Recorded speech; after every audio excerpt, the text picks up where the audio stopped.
दोस्तो G S Sindhi ॿोली पाण जेको आहे सो सिंधी नाविल जे हवाले सां थींदड़ तजुर्बनि जे हवाले सां 7हीं स्ट्रीम में लाइव आहियूं ऐं अॼु तव्हां असांखे फेसबुक सां गॾु यूट्यूब ते बि ॾिसी सघंदव ऐं उते बि असां लाइव आहियूं ऐं फेसबुक ते बि लाइव आहियूं। असां सां गॾु सिंधी ॿोली जा मशहूरु नक़ाद आहिनि साईं अकबर लिगारी साहब। Sir welcome. Thank you. अच्छा दोस्तो, असां सां गॾु जेको आहे सो साईं नियाज़ नदीम साहब असांखे ज्वाइन कयो आहे। Sir welcome. नियाज़ साईं कहिड़ा हाल आहिनि? ठीकु आहियो सर? ठीकु ठाक, महिरबानी तव्हांजी कली जी। Thank U. असां सां गॾु अख्तर हफ़ीज़ बि आहिनि। अख्तर कहिड़ा हाल आहिनि तव्हांजा? ठीकु आहियां कलीम, तव्हां कीअं आहियो? ठीकु आहियो? जी जी दोस्तो, अॼु असां जेको आहे सो डॉक्टर रसूल मेमन साहब जे नाविल 19 औरतूं ते ॻाल्हाए रहिया आहियूं ऐं उन हवाले सां हिन नाविल खे उर्दू में तर्जुमो कंदड़ साईं नियाज़ नदीम साहब असां सां गॾु आहिनि ऐं जेको आहे सो हिकिड़ी हिन नाविल जे हवाले सां जेका लेटेस्ट अपडेट इहा आहे त हिन नाविल जो हिकिड़ो जेको छापो आहे हिंदुस्तान मां बि छपजी आयो आहे कुझु ॾींहं पहिरीं। सभिनी खां पहिरीं त नियाज़ साहब तव्हांखे हिन हवाले सां मुबारक हुजे जो हिन नाविल जो उर्दू वारो तर्जुमो इंडिया मां बि छपजी आयो आहे ऐं जेको आहे सो डॉक्टर साहब जेको आहे सो उन्हनि खे बि असांजूं मुबारकूं पहुचंदियूं। किथे न किथे डॉक्टर साहब बि असांखे ॿुधंदा हूंदा अॻियनि जहान में ऐं जेको आहे सो उन सां असांजो रूह जो रिश्तो त आहे, अञा बि क़ाइमु आहे। ऐं जेको आहे सो असां हिन स्ट्रीम खे दोस्तो बाक़ाइदा स्टार्ट था कयूं। हमेशह जीअं असां पहिरीं नाविल मां कुझु टुकड़ो रीड कंदासीं ऐं उन खां पोइ जेको आहे सो असां डिटेल में हिन नाविल ते ॻाल्हाईंदासीं। महिरबानी करे असां सां गॾु रहो ऐं जेके दोस्त असांखे लाइव ॾिसी रहिया आहिनि हिन लिंक खे तव्हां शेयर कंदा हलो दोस्तो ऐं यूट्यूब चैनल खे सब्सक्राइब कजो प्लीज़ ऐं बेल आइकन खे दॿाइजो जीअं वधि खां वधि दोस्तनि ते पहुचे ऐं ईंदड़ स्ट्रीम्स थी तव्हां ते नोटिफिकेशन ईंदी रहे। मां हाणे अख्तर साहब खे चवंदुसि त अख्तर तव्हां हिन नाविल मां कुझु रीड कयो, पोइ वरी असां बाक़ाइदा जेको आहे सो सेशन स्टार्ट कयूं था।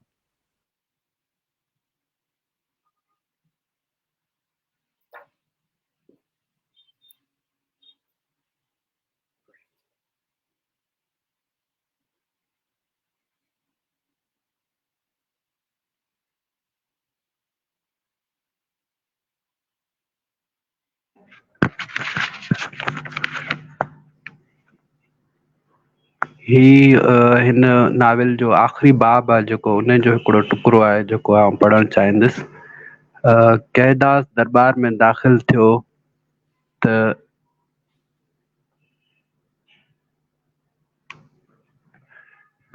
हसीना हुन सां हुई।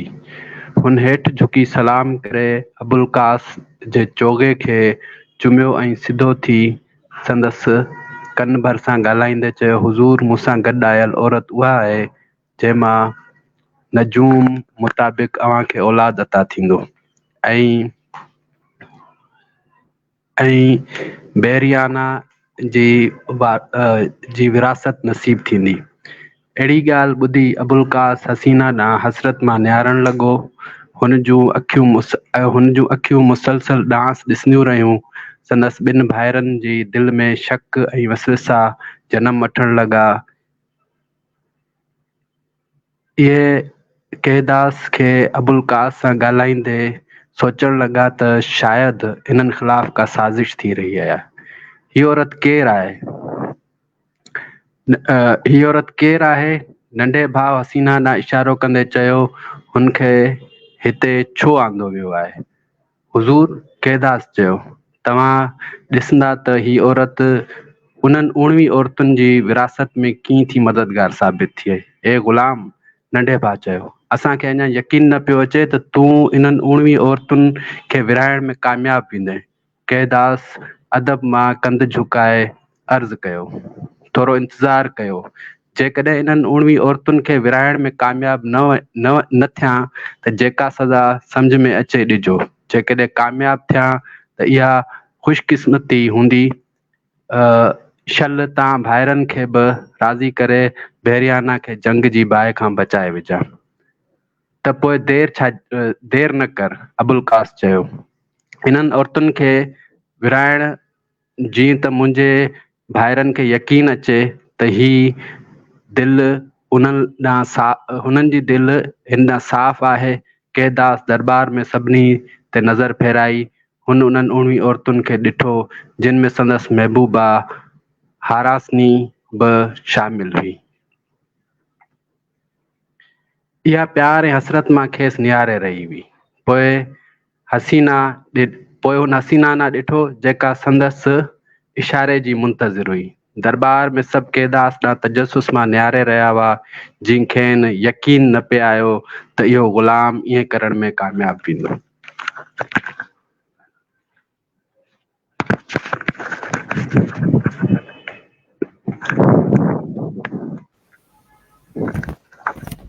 जी महिरबानी अख्तर, तव्हांजी वॾी महिरबानी। तव्हां हिन नॉविल जो आख़िरी हिसो जेको आहे सो रीड कयो आहे। दोस्तो, ही हिकिड़ो तारीख़ी पस मंज़र में लिखियलु नॉविल आहे ऐं जेको आहे सो असां अॼु इन ते बि ॻाल्हाईंदासीं त हिस्टोरिकल फिक्शन छा थींदो आहे ऐं जेको आहे सो उन जूं कहिड़ियूं लवाज़मात हूंदियूं आहिनि ऐं हिन नॉविल खे असां उन ते भेट कंदासीं। सभिनी खां पहिरीं असां अकबर साहब ॾे हलूं था।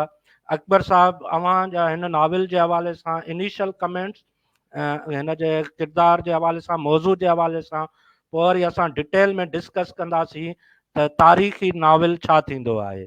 जी अकबर साहब प्लीज़। जी थैंक यू। पहिरीं त आउं तारुफ़ कराईंदुसि नाविल जो ऐं इनिशियल तव्हांजे चवण जे मुताबिक़ तबसरो, ऐं उन खां पोइ वरी ॿिए राउंड में आउं उन जो तजियो कंदुसि।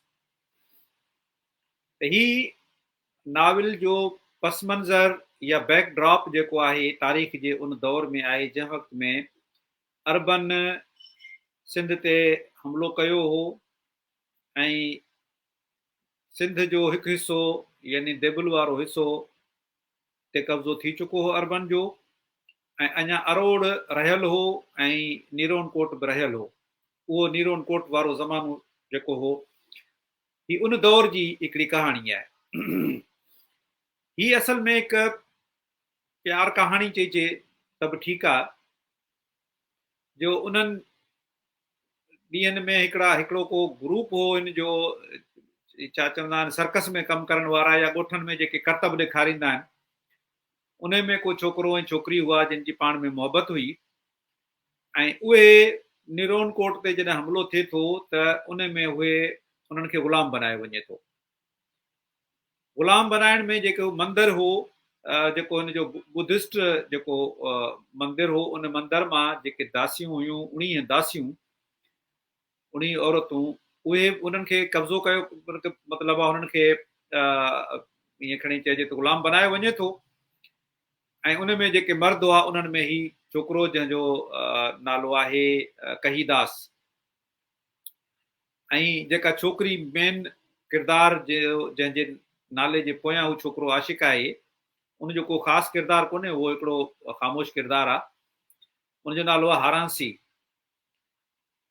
उहे उन्हनि खे पोइ खणी, ऐं जीअं त वक़्त जो हुकुमरान जेको उन ॾे मोकिलियो वेंदो हो त हुननि खे समुंड जे ज़रिए मोकिलियो वञे थो।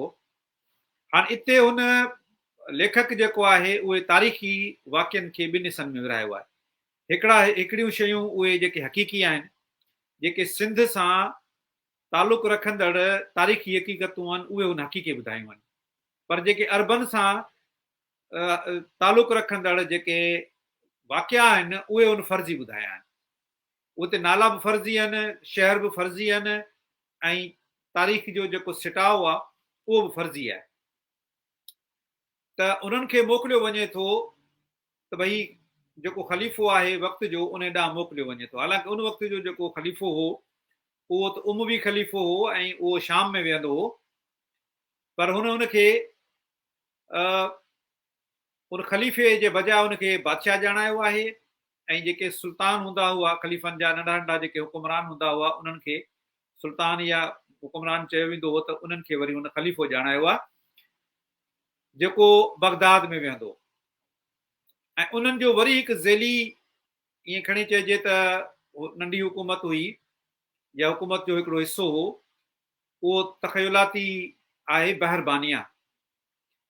उन्हनि खे बहरबानिया मोकिलियो वञे थो, त जंहिंखां पोइ बहरबानिया खां अॻिते उन्हनि खे बगदाद मोकिलियो वेंदो। पोइ इहो जेको सॼो किस्सो आहे उहो उन तखयुलाती जेका हिकिड़ी रियासत आहे या हिकिड़ो सूबो आहे उहो बहरबानिया आहे ऐं बहरबानिया में इहो सॼो हले थो।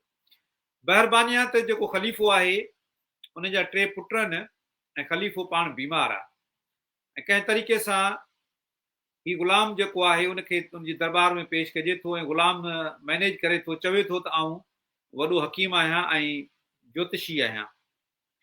उन्हनि ॾींहंनि में हिननि जी घणी अहमियत हूंदी हुई त उन खे उतां ग़ुलामी मां त आज़ादु करे कंहिं बहितर जॻह ते रखियो वञे थो ऐं उनखां पोइ छा थिए थो त उनखे बादशाह चवे थो, बादशाह बीमार हूंदो आहे, पोड़ो हूंदो आहे, बीमार हूंदो आहे, बादशाह चवे थो त मूंखे ख़ौफ़ आहे ऐं मरी वेंदुसि तंहिंजे करे मुंहिंजो को इलाजु कर, त उनजो इलाज बि करे थो।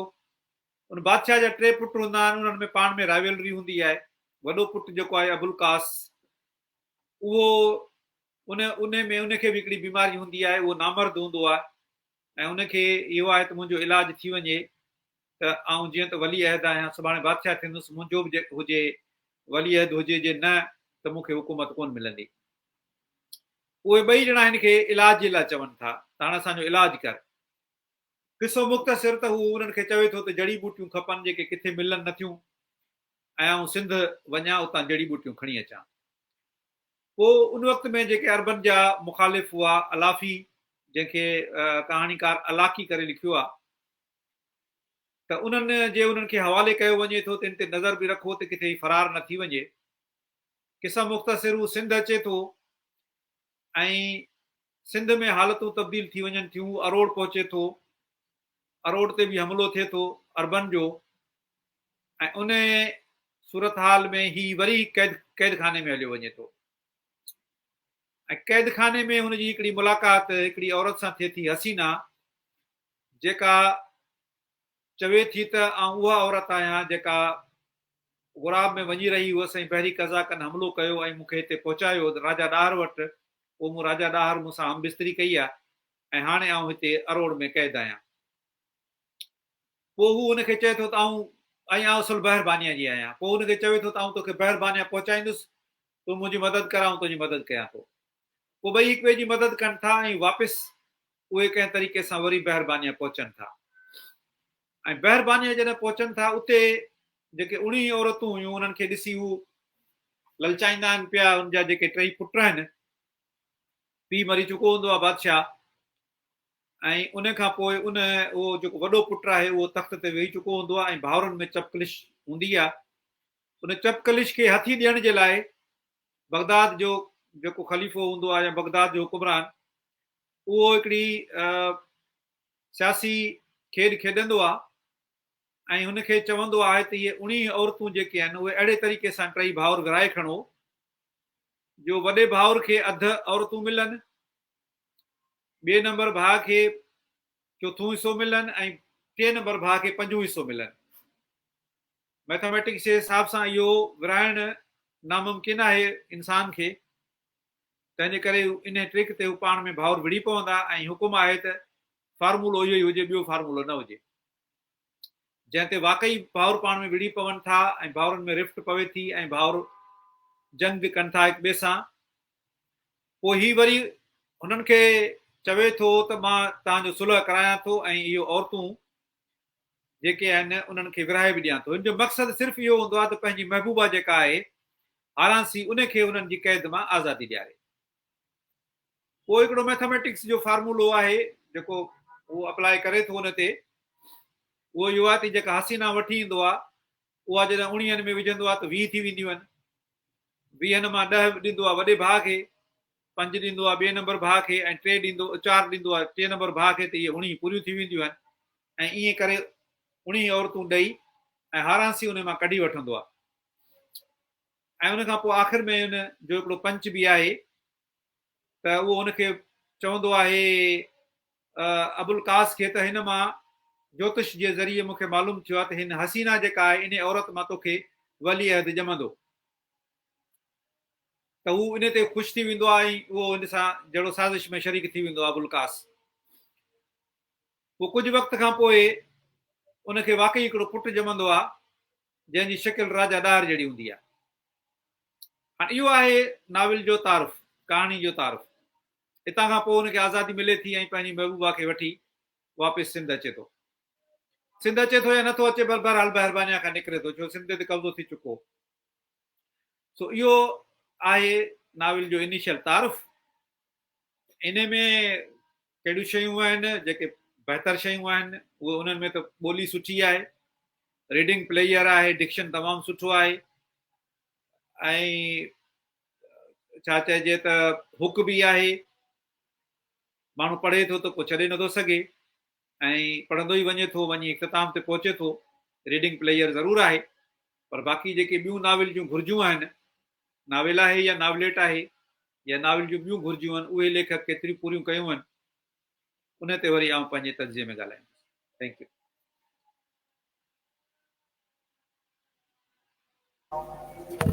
अच्छा, सभिनी खां पहिरीं त डॉक्टर साहब असां सां गॾु आहिनि, डॉक्टर मुबारक लाशारी साहब। सर वेलकम, तव्हांखे भलीकार आहे सर। अच्छा, हाणे असां दोस्तो हिन नाविल खे उर्दू तर्जुमो कंदड़ असांजो दोस्त आहे साईं नियाज़ नदीम साहब, उन्हनि ॾे हलूं था ऐं उन्हनि खां इनिशियली इहो पुछंदासीं त हिन नाविल में तव्हांखे कहिड़ी ॻाल्हि अट्रैक्ट कयो ऐं इन में अहिड़ी तव्हां कहिड़ी अट्रैक्शन महसूसु कई जो तव्हां वरी इनखे उर्दू में बि तर्जुमो कयो। अच्छा, हिन में जेको हिकिड़ो सीन आहे, जेको इनिशियल सीन आहे नाविल जो, शुरू में जेको ॿेड़े ते वञनि था, उहो मुंहिंजे ख़्याल में उहो ॾाढो हिकिड़ो कमाल जो सीन चिटियल आहे, जेको रसूल मेमन साहब जेको ॿेड़े खे डिस्क्राइब कयो आहे ऐं इहो सॼो इहो ॾाढो हिकिड़ो ज़बरदस्त ऐं तख़लीक़ी अंदाज़ में हुनखे डिस्क्राइब कयो आहे। उन हवाले सां बि असां नियाज़ साहब खां पुछंदासीं। जी सर, तव्हां पहिरीं हिन नाविल जे हवाले सां इनिशियल कमेंट्स ॾिजो ऐं ख़ासि करे इहो ॿुधाइजो त हिन में तव्हांखे कहिड़ी ॻाल्हि वधीक अपील कयो जो तव्हां हिनखे उर्दू ॿोली में तर्जुमो कयो। सर थैंक यू कलीम, ऐं थैंक यू अकबर साहब, तव्हां ज़बरदस्त नावल जो जेको ब्रीफ स्टोरी लाइन आहे उहा ॾाढी सुठे नमूने बयानु कई। हिन में ॿ टे ॻाल्हियूं आहिनि कलीम जिन मूंखे इम्प्रेस कयो। पहिरीं ॻाल्हि त इहा आहे त तव्हांखे ख़बर हूंदी त असां इस्लामाबाद में इंडस कल्चरल फोरम जो बुनियादु रखियो तक़रीबन 10 साल अॻु में, ऐं अकबर साहब हुन में घणो अरसो सेक्रेटरी कल्चर रहियो सिंध जो, ऐं उन्हनि सपोर्ट कई असांखे पाकिस्तान जे मादरी ॿोलियुनि जो मेलो कराइण में। ऐं इस्लामाबाद में जेको हिकिड़ो समूरनि असां कयो त स्टार्ट त सिंधियुनि कयो, पर सॼे पाकिस्तान जे ॿोलियुनि खे असां हुन में प्रोमोट कयो ऐं पाकिस्तान जी लिंग्विस्टिक डाइवर्सिटी खे प्रोमोट कयो। ऐं उतां इहो मेलो कराईंदे कराईंदे मूंखे सभिनि खां पहिरियां जेको ख़्यालु ईंदो रहियो अक्सर, उहो इहो त असां सॼे पाकिस्तान खे ॿुधाईंदासीं सिंध जो जेको अदब आहे उहो आलमी मयार जो आहे, पाकिस्तान जे बाक़ी ॿोलियुनि जे मयार जो आहे, उर्दू मयार जो आहे, ऐं तमामु घणियूं हुन में ऐं घणा तजुर्बा बि थियनि था, तमामु घणियूं जेके प्रोग्रेसिव शयूं आहिनि उहे लिखियूं वञनि थियूं। पर सिंधी अदब उर्दूअ में या ॿियनि ॿोलियुनि में, अंग्रेज़ी में ऐं ॿियनि ॿोलियुनि में तर्जुमो तमामु घटि थियो आहे। सो इहो मूं पंहिंजे मेले जी साइड लाइन ते हिकिड़ो ज़ाती तौर ते मूं पाण ते हिकिड़ो ज़िमो खयों त सिंधी अदब जॾहिं बि उर्दूअ में छाया थिए त उन में मुंहिंजो थोरो घणो हिसो हुजणु खपे। कुझु कमु मां पाण कयां, जेके दोस्त इन क़िस्म जो कमु कनि था उहे उन्हनि खे सपोर्ट कयां। तव्हांखे यादि हूंदो त तारिक आलम जो नावल रहिजी वियल मंज़र उर्दू में शाया थियो, सिदरतुल मुंतहा जिलानी कयो, पर हुन में उनखे शाया कराइण में मुंहिंजियूं ज़ाती तमामु घणियूं कोशिशूं शामिल हुयूं। सो इहो मुंहिंजो हिकिड़ो ख़्यालु हो त माण्हू सिंधी अदब खे ॿियनि ॿोलियुनि में पढ़नि, ऐं जीअं त तर्जुमे जी हिकिड़ी बुनियादी रिक्वायरमेंट हूंदी आहे त तव्हांखे ॿिन्ही ॿोलियुनि ते कमांड हुजे, ॿिन्ही ॿोलियुनि में तव्हांखे इज़हार करणु ईंदो हुजे त जीअं तव्हां तर्जुमे जूं जेके घुरिजूं आहिनि उहे पूरियूं करे सघो। त ऑफकोर्स शायदि अंग्रेज़ी त असांजे वस जी ॻाल्हि न आहे, छो त मुंहिंजी पंहिंजी ज़ाती ॿोली न आहे ऐं या मादरी ॿोली न आहे या उन क़िस्म जी कमांड न आहे। फंक्शनल कमांड आहे पर क्रिएटिव कमांड न हूंदी। सो इन करे मूं कुझु नावल सिलेक्ट कया जिन खे उर्दू में तर्जुमो पाण कजे या कुझु जेके दोस्त कनि था उन्हनि खे सपोर्ट कजे। उन में ई 19 औरतूं जेको नावल हो उहो मूंखे तमामु घणो ज़ाती तौर ते पसंदि आयो। रसूल मेमन जा सभु नावल मूंखे पसंदि आहिनि, पर हीउ वधीक पसंदि आयो। इन जो हिकिड़ो रीज़न इहो बि हो जो हिन जो जेको तारीख़ी पस मंज़र आहे उहो हिकिड़ो इम्पॉर्टेंट एस्पेक्ट आहे जेको पाकिस्तान जे ॿियनि ॿोलियुनि ताईं शायदि इन क़िस्म जो पहुतल आहे। तव्हांखे ख़बर आहे पाकिस्तान में मोहम्मद बिन कासिम जो नैरेटिव हलंदो आहे ऐं अरबनि जो नैरेटिव हलंदो आहे, ख़ासि तौर ते उर्दूअ ते त नसीम हिजाज़ी जा नावल डोमिनेट कंदा आहिनि, ऐं तारीख़ी पस मंज़र में उन जा नावल जेके लिखियल आहिनि उहे ई माण्हू सच सम्झंदा आहिनि। त मूंखे लॻो त हीउ हिकिड़ो नसीम हिजाज़ी जो काउंटर नैरेटिव नावल आहे जंहिंखे उर्दूअ जे पढ़ंदड़ ताईं ज़रूरु पहुचाइजे। सो इहा ॻाल्हि हिकिड़ी त पहिरीं जेका हुई हिन नावल जी ख़ासी जंहिं मूंखे अट्रैक्ट कयो, ऐं इनखे कुझु माण्हुनि जिन उर्दू में पढ़ियो आहे ऐं तबसरा लिखिया आहिनि उन्हनि हिन ॻाल्हि खे एप्रिशिएट बि कयो आहे, उनखे रिफर बि कयो आहे त हीउ नसीम हिजाज़ी जो काउंटर नैरेटिव क़िस्म जो नावल आहे जेको पाकिस्तान में हिकिड़ो अल्टरनेटिव नैरेटिव उनखे बयानु करे थो। ऐं ॿी ॻाल्हि इहा हुई त रसूल मेमण जो पंहिंजो हिकिड़ो ख़्यालु हो त सिंधीअ में जेको डिस्क्रिप्टिव अदब आहे उहो त तमामु घणो अची चुको आहे, पर जेके अदब जूं ॿियूं जेके लवाज़मात आहिनि जीअं सरियलिज़म ते रसूल मेमण जो पंहिंजो तमामु घणो कमु हो उहो कजे, पर ही उहो नावल आहे जेको रसूल मेमण जे सरियलिस्टिक नावलनि में नथो अचे। उन ई डिस्क्रिप्टिव जेको अदब आहे उन में अचे थो, ऐं दास्तान गोई वारो जेको एलिमेंट आहे उहो हिन में तमामु घणो हो। तव्हांखे हीउ नावल लॻंदो त बिल्कुलु हिकिड़े दास्तान जी सूरत में लिखियलु आहे, जीअं अकबर साहब चयो त हिनजो रीडिंग प्लेयर जेको आहे, हाणे तव्हां दास्ताननि जी जॾहिं बि तव्हां ॻाल्हि कंदो जेतिरा बि दास्तान सिंधीअ में उर्दू में फारसीअ में या हिंदीअ में जेके लिखिया विया आहिनि उन्हनि में सभिनि खां वधीक रीडिंग प्लेयर ॿुधण जो प्लेयर, ऐं उनखे जॾहिं दास्तान गो पंहिंजे अंदाज़ सां ॿुधाइणु शुरू कनि, हिनखे कंहिं बि किसागो जे हवाले कयो जेको परफॉर्मिंग किसागो हुजे उहो हिन नावल खे एॾो सुठे नमूने बयानु कंदो ऐं पढ़ंदो, उहो चाहे सिंधी में हुजे या उर्दू में जेकॾहिं तर्जुमो सुठो थियल हुजे। ऐं जीअं त रसूल मेमण हिनखे पाण रिव्यू कयो ऐं एप्रिशिएट कयो त मां थोरो कॉन्फिडेंट आहियां त हीउ तर्जुमो सुठो थियल आहे। ऐं जेकॾहिं हिनखे दास्तान गो जेके आहिनि प्रोफेशनल परफॉर्मिंग दास्तान गो जेके आहिनि उन्हनि खां पढ़ाइजे त हिन में उन किसे जा जेके सभु लवाज़मात आहिनि हिन में मज़ाब आहे। ऐं अगरि तव्हां अॻियां हली टाइम हूंदो त मां 2 पेज हिन जा जेके बादशाह जे मरण ते जेको सोग थो मल्हाए वञे शहर में उहे जेके 2 सुफ़ा आहिनि, मां चाहींदुसि त उर्दू में मां पढ़ां जेकॾहिं टाइम हूंदो, असां वटि न हूंदो त ख़ैर आहे। त तव्हांखे उहे सभु जे मिज़ाज जो लवाज़मात बि हिन में मिलंदा, तव्हांखे ट्रेजिडी बि मिलंदी, तव्हांखे सस्पेंस बि मिलंदो, तव्हांखे ट्विस्ट बि मिलंदो। हिन में जी स्टोरी सर हिकिड़ो मिनट तव्हांखे इंटरप्ट थो कयां, सॉरी। बिल्कुलु असां वटि टाइम आहे, जेकॾहिं तव्हां पढ़णु चाहियो त बिल्कुलु तव्हां उर्दू में इहो पढ़िजो। पहिरीं तव्हां पंहिंजा कमेंट्स ॾेई वठो, सभिनी दोस्तनि खां कमेंट्स वठूं, पोइ वरी सेकेंड राउंड में ईअं कयूं था। न ठीकु आहे, मुंहिंजे ख़्याल में कमेंट्स जी हद ताईं हिते मां पंहिंजी ॻाल्हि खे फ़िलहालु पूरो कंदुसि, तव्हां भले ॿियनि दोस्तनि न हलो ऐं पोइ वरी ॿिए राउंड में हिन ते वधीक ॻाल्हाईंदासीं।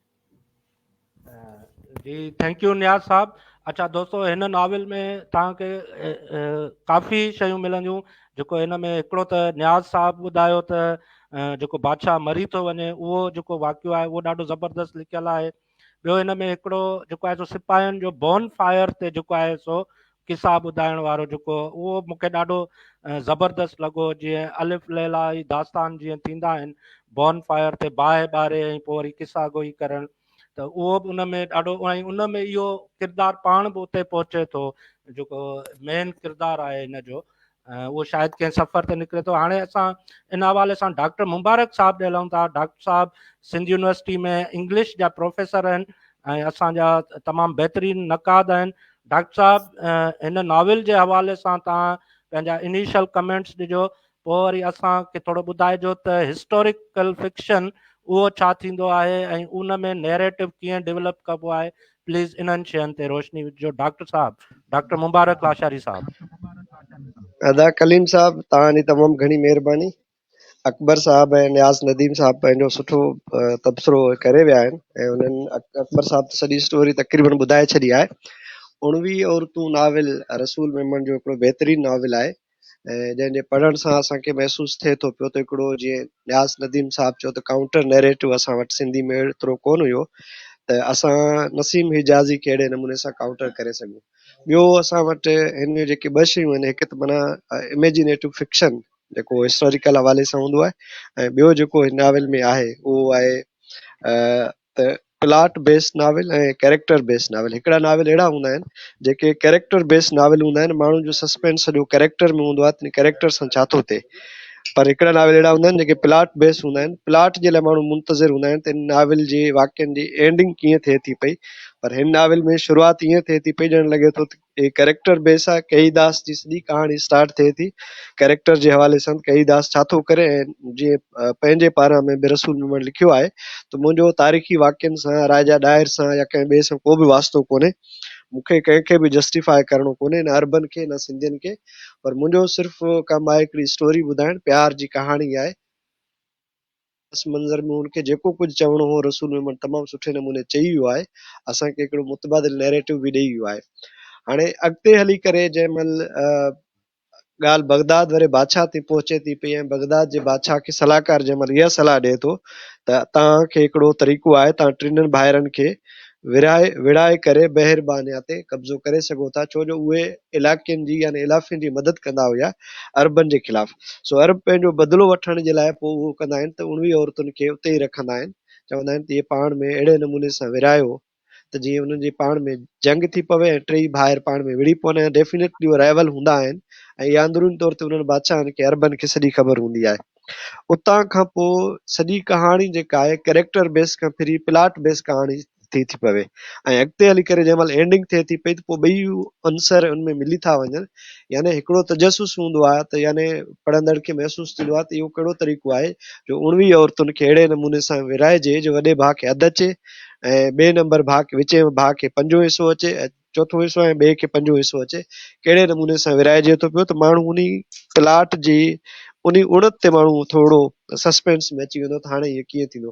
पर सेम टाइम ते कैरेक्टर में बि तजसुस बरक़रार हूंदो आहे त कही दास खे हारांसी मिलंदी या न मिलंदी ऐं कही दास सां जंहिं महिल उते मिले थो हसीना, उहो बि हिकिड़ो मैजिक तरीक़े सां मिले थो जंहिंसां इख़्तिलाफ़ करे सघिजे थो त एतिरो दीवारूं जेके अरोड़ जूं हुजनि या कंहिं ॿिए बादशाह जूं एतिरियूं कमज़ोर कोन हूंदियूं आहिनि जो माण्हू चंबनि सां धिकनि सां उनखे भञी छॾिजे या उन मां अहिड़े नमूने सोराख़ करे पाण में डायलॉग करनि ॻाल्हाइनि। पर इहो हिकिड़ो ज़ाहिरी ॻाल्हि आहे त कैरेक्टर बेस जीअं साईं चयो जासूसी नावलनि जो हिकिड़ो तरीक़ो आहे उन हवाले सां। त इन ई नावल जे हवाले सां जेकॾहिं ॾिसिजे त प्लाट बेस ऐं कैरेक्टर बेस ॿई अंसर मौजूदु आहिनि। ऐं हिस्टोरिकल फिक्शन जे हवाले सां मां इहो चवंदुसि त असां वटि जेकॾहिं पूरी दुनिया में न सिर्फ़ु असां वटि पर पूरी दुनिया में जिते तव्हां वटि हिकिड़ी कॉन्क्रीट या जामिद तारीख़ कोन्हे त पोइ हिकिड़ी इमेजिनेटिव फिक्शन तव्हां हिकिड़ा क्रिएट कंदा आहियो। जीअं मुस्तनसर हुसैन तारड़ जो नावल बाहो, असांजे यूसुफ जोए साहब लिखियो आमरी, अहिड़े नमूने सां कुझु ॿियनि जीअं सिंध कुमारी बि आयल आहे ज़ैदी साहब जो, त हिकिड़े इमेजिनेटिव फिक्शन आहिनि। तव्हां फिक्शन खे इमेजिनेट कयो, तस्वुरु कयो ऐं पोइ उनखे तारीख़ी पस मंज़र में खणी वञो।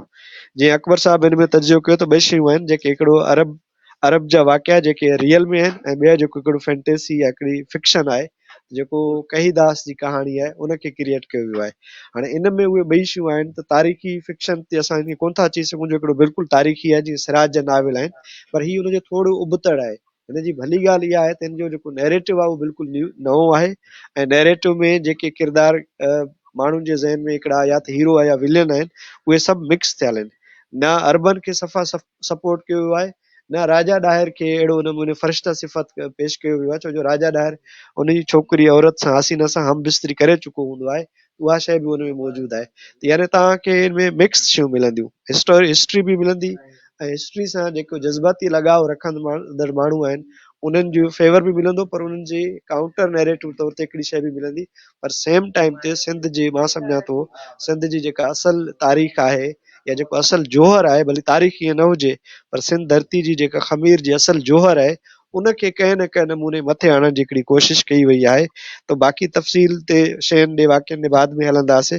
मुंहिंजा इनिशियल कमेंट इहे आहिनि त हिन में हिस्टोरिकली इमेजिनेटिव फिक्शन खे क्रिएट के हिकिड़ी स्टोरी तौर ते आंदो वियो आहे ऐं ॿिए नंबर ते त हिन कहाणी जी जेका उणत आहे उहा तमामु भली आहे जंहिंमें कैरेक्टर बेस जेको आहे उहो बि सॼी कहाणी आहे, पर सेम टाइम ते प्लाट बेस कहाणी बि आहे। प्लाट बि हिन जो ज़बरदस्त आहे, किरदार निगारी बि ॾाढी सुठी आहे।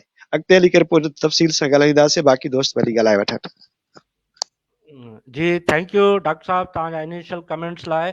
अच्छा दोस्तो, ये असांजे हिन स्ट्रीम खे प्लीज़ शेयर कंदा हलो जीअं हीअ स्ट्रीम वधि खां वधि दोस्तनि ताईं पहुचे ऐं लाइक ऐं कमेंट कंदा हलो। तव्हांजा कुझु कमेंट्स आया आहिनि, असां वटि कुझु दोस्तनि जा कमेंट्स लाइव चैट में आया आहिनि। हिन में रिज़वान खोखर साहब असां सां गॾु आहिनि, सर तव्हांजी वॾी महिरबानी। मोहम्मदीन राजड़ी साहब असां सां गॾु आहिनि ऐं डॉक्टर शेर मेहरानवी साहब गॾु आहिनि। सर तव्हां सभिनी दोस्तनि जी महिरबानी। दोस्तो वधि खां वधि हिन स्ट्रीम खे शेयर कयो। अच्छा सॉरी, जेको आहे सो हिस्टोरिकल फिक्शन जे हवाले सां जेको आहे सो ऑनलाइन जेका डिक्शनरी आहे उन में इहो ॿुधायो आहे त कॾहिं ईअं थींदो आहे त उन में वाक़िया या डेट्स रियल हूंदियूं आहिनि ऐं करेक्टर्स इमेजिनरी हूंदा आहिनि, कॾहिं वरी करेक्टर्स रियल हूंदा आहिनि। ऐं वाक़िया इमेजनरी हूंदा आहिनि। ऐं ॿियो हिकिड़ो इहो हूंदो आहे त इहो अल्टरनेटिव हिस्ट्री ॾींदी आहे, या उनजो जेको घणे भाङे डिपेंड कंदी आहे उहो उन क्वेश्चन ते कंदी आहे, वॉट इफ क्वेश्चन ते। त जेकॾहिं हीअं न त हीअं हुजे हा, इहो जेको वॉट इफ वारो क्वेश्चन आहे, इन हवाले सां जेको आहे सो अख़्तर बि लिखंदो रहियो आहे ऐं उन जा कुझु मज़मून बिल्कुलु इन ई बुनियाद ते लिखियल आहिनि त वॉट इफ हिस्टोरिक फिक्शन में छा थींदो आहे। असां अख़्तर खां इन हवाले सां पहिरीं त हिन नॉवल जे हवाले सां इनिशियल कमेंट्स था वठूं, पोइ उनखे चऊं था त वॉट इफ वारो जेको तव्हां उन हवाले सां मज़मून बि लिखिया आहिनि, हिस्ट्री खे कीअं पेश कबो आहे, तव्हां इहो उन ते कमेंट कजो अख़्तर।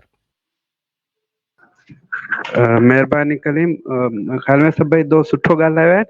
ज़ाहिर आहे ही हिकिड़ो मुख़्तसिर नाविल आहे या नावलेट चइजे हिनखे। आहे तूं बज़ाहिर जॾहिं हिनखे पढ़िजे थो त हिकिड़ी प्यार कहाणी लॻे थी, पर इहा साईं रसूल मेमण जी कला आहे जो हिन सॼे नंढड़े नाविल में बि महिलाती साज़िशूं खणी आयो, अरबन जी जेका सल्तनत हुई उन जा किसा खणी आयो आहे, सिंध ते जेके उन वक़्त में जेके अरबन जा ज़ुल्म थिया या हमला थिया, उन्हनि सभिनी शयुनि खे खणी आयो ऐं पोइ उनखे जेका हुन तारीख़ी तौर ते हिकिड़ो नैरेटिव जेको ठाहियो आहे, उहो ज़ाहिर आहे उहो सिंध जो नैरेटिव आहे जेको सदियुनि खां हलंदो अचे। उहो असांजे तारीख़ जे किताबनि में पढ़ण लाइ मिले थो, पर अफ़सानवी जेका उन्हनि जी शिकल आहे या जी फिक्शनाइज़ कयो वञे, उहो असां वटि सफ़ा घटि थियो आहे, बिने न हुअणु बराबरि आहे। इन सिलसिले में कलीम जो पंहिंजो बि नाविल जेको आहे ॾाहिर आहे, उहो बि हिकिड़ो असांखे तारीख़ी तौर ते हिकिड़ो अलॻि आस्पेक्ट ॾिए थो।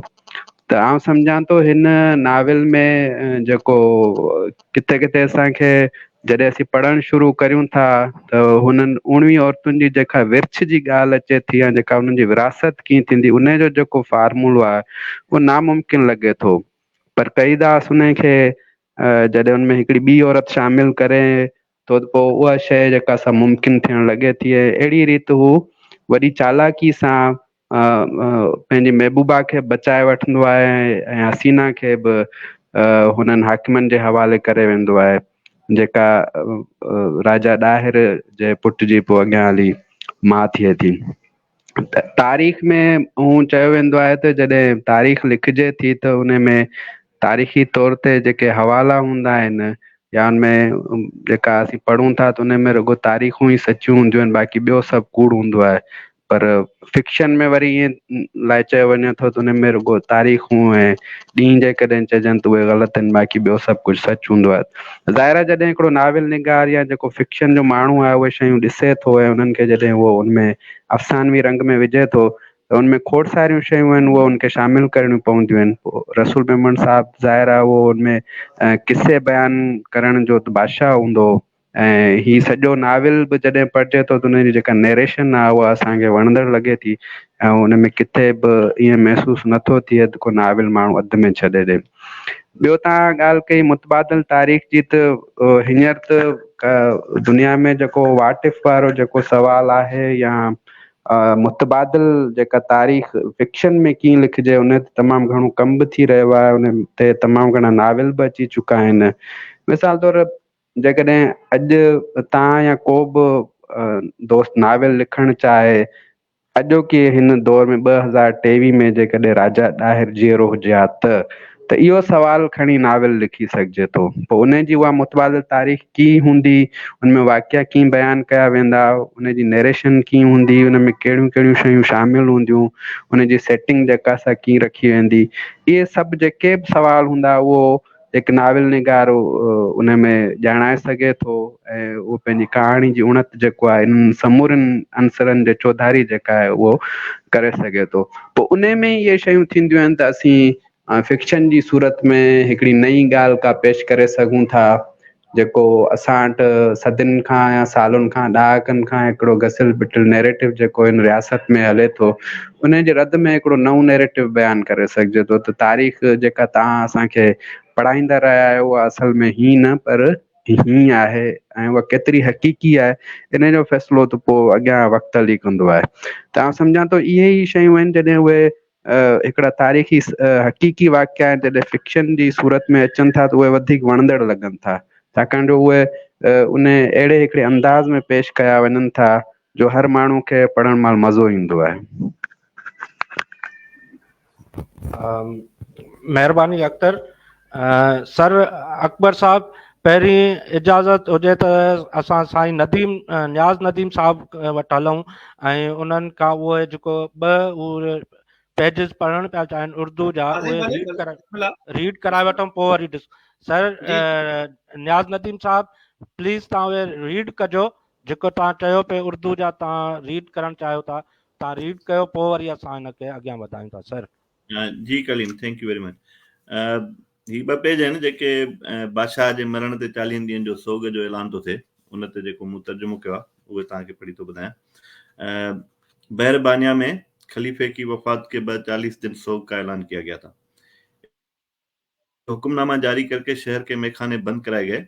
लोगों से कहा गया कि वो काले कपड़े पहने और किसी भी चेहरे पर मुस्कुराहट देखी गई तो उसको तेजाब से जलाया जाएगा। अबुल कास जो बाप की दस्तार पहने तख्त पर बैठा था, उसने 40 दिन तक दस्तार नहीं पहनी।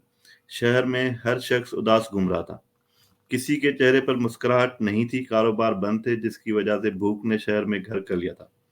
लोग बेरोजगारी से तंग आकर रोने लगे तो महल के मशीर ये सोचने लगे कि खलीफा कितना अवाम दोस्त और हमदर्द था कि उसके मरने पर पूरा शहर आंसू रो रहा है। खलीफे की मौत का सबसे ज्यादा असर शाही बाजार के आखिरी सिरे पर बने हुए शराब खाने की उस रकासा पर हुआ जो वजन बढ़ जाने के बायस मोटी हो गई थी, लेकिन खलीफे की मौत के बाद फाका कशी के बायस वो पतली हो गई। जब उसने आईने में अपने आप को देखा तो 10 साल छोटी लग रही थी। उसने सोचा अभी तो खलीफे की मौत को 25 दिन गुजरे हैं, पता नहीं अगले 15 दिनों में उसकी उम्र कहां तक जा पहुंचेगी। नूरानी सर्कस के 2 मस्करे जो फटे पर खड़े होकर नाचते और मस्करियां करके लोगों को हंसाते थे, वो सर्कस बंद होने के बायस काला भेस करके बाजार की एक बंद दुकान के सामने थल्ले पर बैठे रहते थे। उनको पूरा शहर जानता था और जब किसी की नजर उन 2 मस्करों पर पड़ती वो बेसाख्ता हंस पड़ते। बंद दुकान के आगे बैठे मस्करों की उदासी देखकर आते जाते लोग अपने मुंह पर हाथ रख देते थे कि कोई शाही सिपाही उन्हें हंसते हुए देख न ले। ऐसी सूरत हाल देखकर 1-2 लोगों ने दारोगे को शिकायत लगा दी कि जितना जल्द हो सके इन 2 मस्करों को दुकान के सामने से हटाकर घर भेज दिया जाए। दारोगे ने सिपाही भेजकर उन 2 मस्करों को कहलवाया कि वो घर चले जाएं और सरेआम नजर न आए, क्योंकि उन्हें देखकर लोग कानून हाथ में लेने पर मजबूर हो जाते हैं। ये बात सुनकर दोनों मस्करे मायूस चेहरों के साथ घरों को चले गए। उन्होंने कसम खाई कि उस दिन के बाद कभी तमस्खर नहीं करेंगे। जब 40 दिन पूरे हुए तो लोगों ने काले कपड़े उतारकर सरकारी हवालदार के हवाले कर दिए। उसने तमाम काले कपड़ों को बोरियों में बंद करके बहरिया अहमर के रास्ते मिस्र रवाना कर दिया, ताकि उनको दरियाए नील के सुपुर्द करके दुनिया से रुखसत होने वाले खलीफे की रूह को तस्कीन पहुंचाई जा सके और अबुल कास को भी यकीन आ जाए कि उसके बाप की वफात पर मखलूक ने कितना अफसोस किया है। उन काले कपड़ों को देखकर दरियाए नील की मछलियां भी रोई होंगी कि यकीनन बहरबानिया के सखी मर्द जिसको अपनी राया के साथ बेहद प्यार था वो दुनिया से रुखसत हो गया है। दरिया में कुछ मगरमच्छ भी होंगे जिनकी आंखें भी आंसुओं से भर आई होंगी। इतने न के बनता है। Thank you very much sir. जी इहो कलीम हिन में जेको मिज़ाह जो एलिमेंट आहे, जीअं मूं चयो त दास्तान गोई वारे अंदाज़ में लिखियल आहे त कंहिंजे सोग खे हुन रसूल मेमन साहब कीअं अहिड़े मज़ाया अंदाज़ में पेश कयो आहे जो तव्हां हुन ते खिलण खां रहिजी नथा सघो। ऐं ख़ासि तौर ते ॿिनि मुश्किलनि जी जेका ॻाल्हि आहे उहा हिकिड़ी तमामु दिलचस्प आहे त उहे माण्हुनि खे सोग ते उत्साहण जे बदिरां खिलाइण ते मजबूर पिया कनि। थैंक यू जी सर। अकबर साहब तव्हां इन पैसेज जे हवाले सां कुझु चवण पिया चाहियो? जी न, मुंहिंजो इहो सेटायर आहे, इहो पीस जेको आहे इहो सेटायर आहे हुन में। जी जी जी अच्छा, इन में वरी उहो जेको अरब बादशाह जो जेका जबर आहे उहो बि ॾेखारियो वियो आहे त उहो ज़ोरी माण्हुनि खे कपिड़ा पाराए ऐं केरु चाहे न चाहे उहो उन्हनि खे सोग करायो 40 ॾींहंनि ते ज़ोरी। ऐं उन में जेका सभिनी खां सुठी ॻाल्हि थी उन तवाइफ सां थी, उनजो वज़न हल्को थी वियो। इहो जेको आहे सो कम जी ॻाल्हि इहा हुई इन में, त उन वीचारी जो त भलो थी वियो। शौक़ जा अकबर फ़ाइदा साहब थिया। तव्हां कलीम जी जी कलीम साहब बि वज़न घटि कराइण चाहे थो अकबर साहब हुनजे बसि पोइ वरी असांखे डॉक्टर साहब लॻे थो तव्हांजो शौक़ु पर करिणो इहे पवंदो चालू जी। सर अकबर साहब, तव्हां जेको आहे सो हिस्टोरिकल फिक्शन ऐं हिन जी जेका हिकिड़ी डिपिक्शन आहे मुख़्तलिफ़ सीन्स जी, उन हवाले सां जेकॾहिं थोरो ॻाल्हाईंदो त महिरबानी थींदी सर। हा, ॾिसो हिस्टोरिकल फिक्शन घणो लिखियो वियो आहे ऐं ॾाढो मज़ेदार आहे, मूंखे त वणे थो ॾाढो हिस्टोरिकल फिक्शन, ख़ुसूसन मूं त वरी हिननि मंगोलनि जा ऐं तुर्कनि जा ऐं हिननि जा इलाही शयूं पढ़ियूं बि आहिनि, वरी ड्रामनि में या सीरीज़ में बि हिननि खे ॾिठो आहे, त हिकिड़ी मज़ेदार शइ हूंदी आहे। उन में डॉक्टर साहब जेको कुझु मिक्स कयो आहे, यानी कुझु जेके हक़ीक़ी शयूं ॾेखारियूं आहिनि, त कुझु वरी शयूं उन्हनि खे तख़यलाती। हाणे जेका बहरबानिया जी रियासत ॿुधाए थो, उहा रियासत जॾहिं हू ॿुधाए थो त इराक खां माण्हू ईंदा हुआ, ऐं पोइ वरी जॾहिं ही बहरबानिया खां सिंध अचे थो त हिनखे रस्ते में दहरान पवे थो, पोइ मकरान पवे थो। इन जो मतिलबु त हुनखे तख़यलाती स्टेट जेका आहे उहा ईरान ऐं इराक जे कंहिं सरहदी इलाइक़े ते आहे। इन मां असां अंदाज़ो करे सघूं था त उहा सिंध खां केतिरो परे हुई, ऐं सिंध मां पैदल या घोड़नि ते माण्हू वेंदो त उनखे केतिरो ज़मानो लॻंदो, या जेकॾहिं बाए मकरान सी वारो जेको बि ऐं कीकाना जो जेको ज़िक्र करे थो जी उहो बि ॾाढो इंटरेस्टिंग आहे। जी हा बिल्कुलु। त इन मां हिकिड़ो तख़यलाती माण्हू ॾिसे थो न त कहिड़ी जॻह ते आहियां, त उहो हिकिड़ी डॉक्टर साहब इन में हिस्टोरिकल जेके डिपिक्शन कई आहे उहा, ऐं ईअं त न चवंदुसि त मुकमिल तौर ते ॾाढी बहितरीनु आहे, उनजा पंहिंजा फ्लास बि आहिनि, पर हिकु सुठी कोशिश आहे। ऐं ॿियो थोरो रिस्पॉन्ड कयां ऐं न्याज़ नदीम साहब जे कमेंट खे, हिकिड़ो काउंटर नैरेटिव जे तौर ते बि कमु आयो आहे, जुज़वी तौर ते सही आहे। जुज़वी तौर ते सही इन करे आहे जो हिन में जेकॾहिं थोरो सिंध जे जेके फ़ौजी या विढ़िया या हुननि बहादुरी ॾेखारी, ईअं त कोन हो जो ही चुप करे वेठा हुआ ऐं हू अची जेको आहे हुननि खे सिसियूं लुणे हलिया विया ऐं हिननि हुननि खे तश्तरी ते सजाए सिंध ॾिनी हुई। रेज़िस्टेंस त थी हुई न। ऐं हुननि जा जेको जेसीं ताईं अरबन जे ज़ुल्म जी ॻाल्हि आहे तेसीं ताईं ही काउंटर नैरेटिव थिए पियो, लॻे पियो।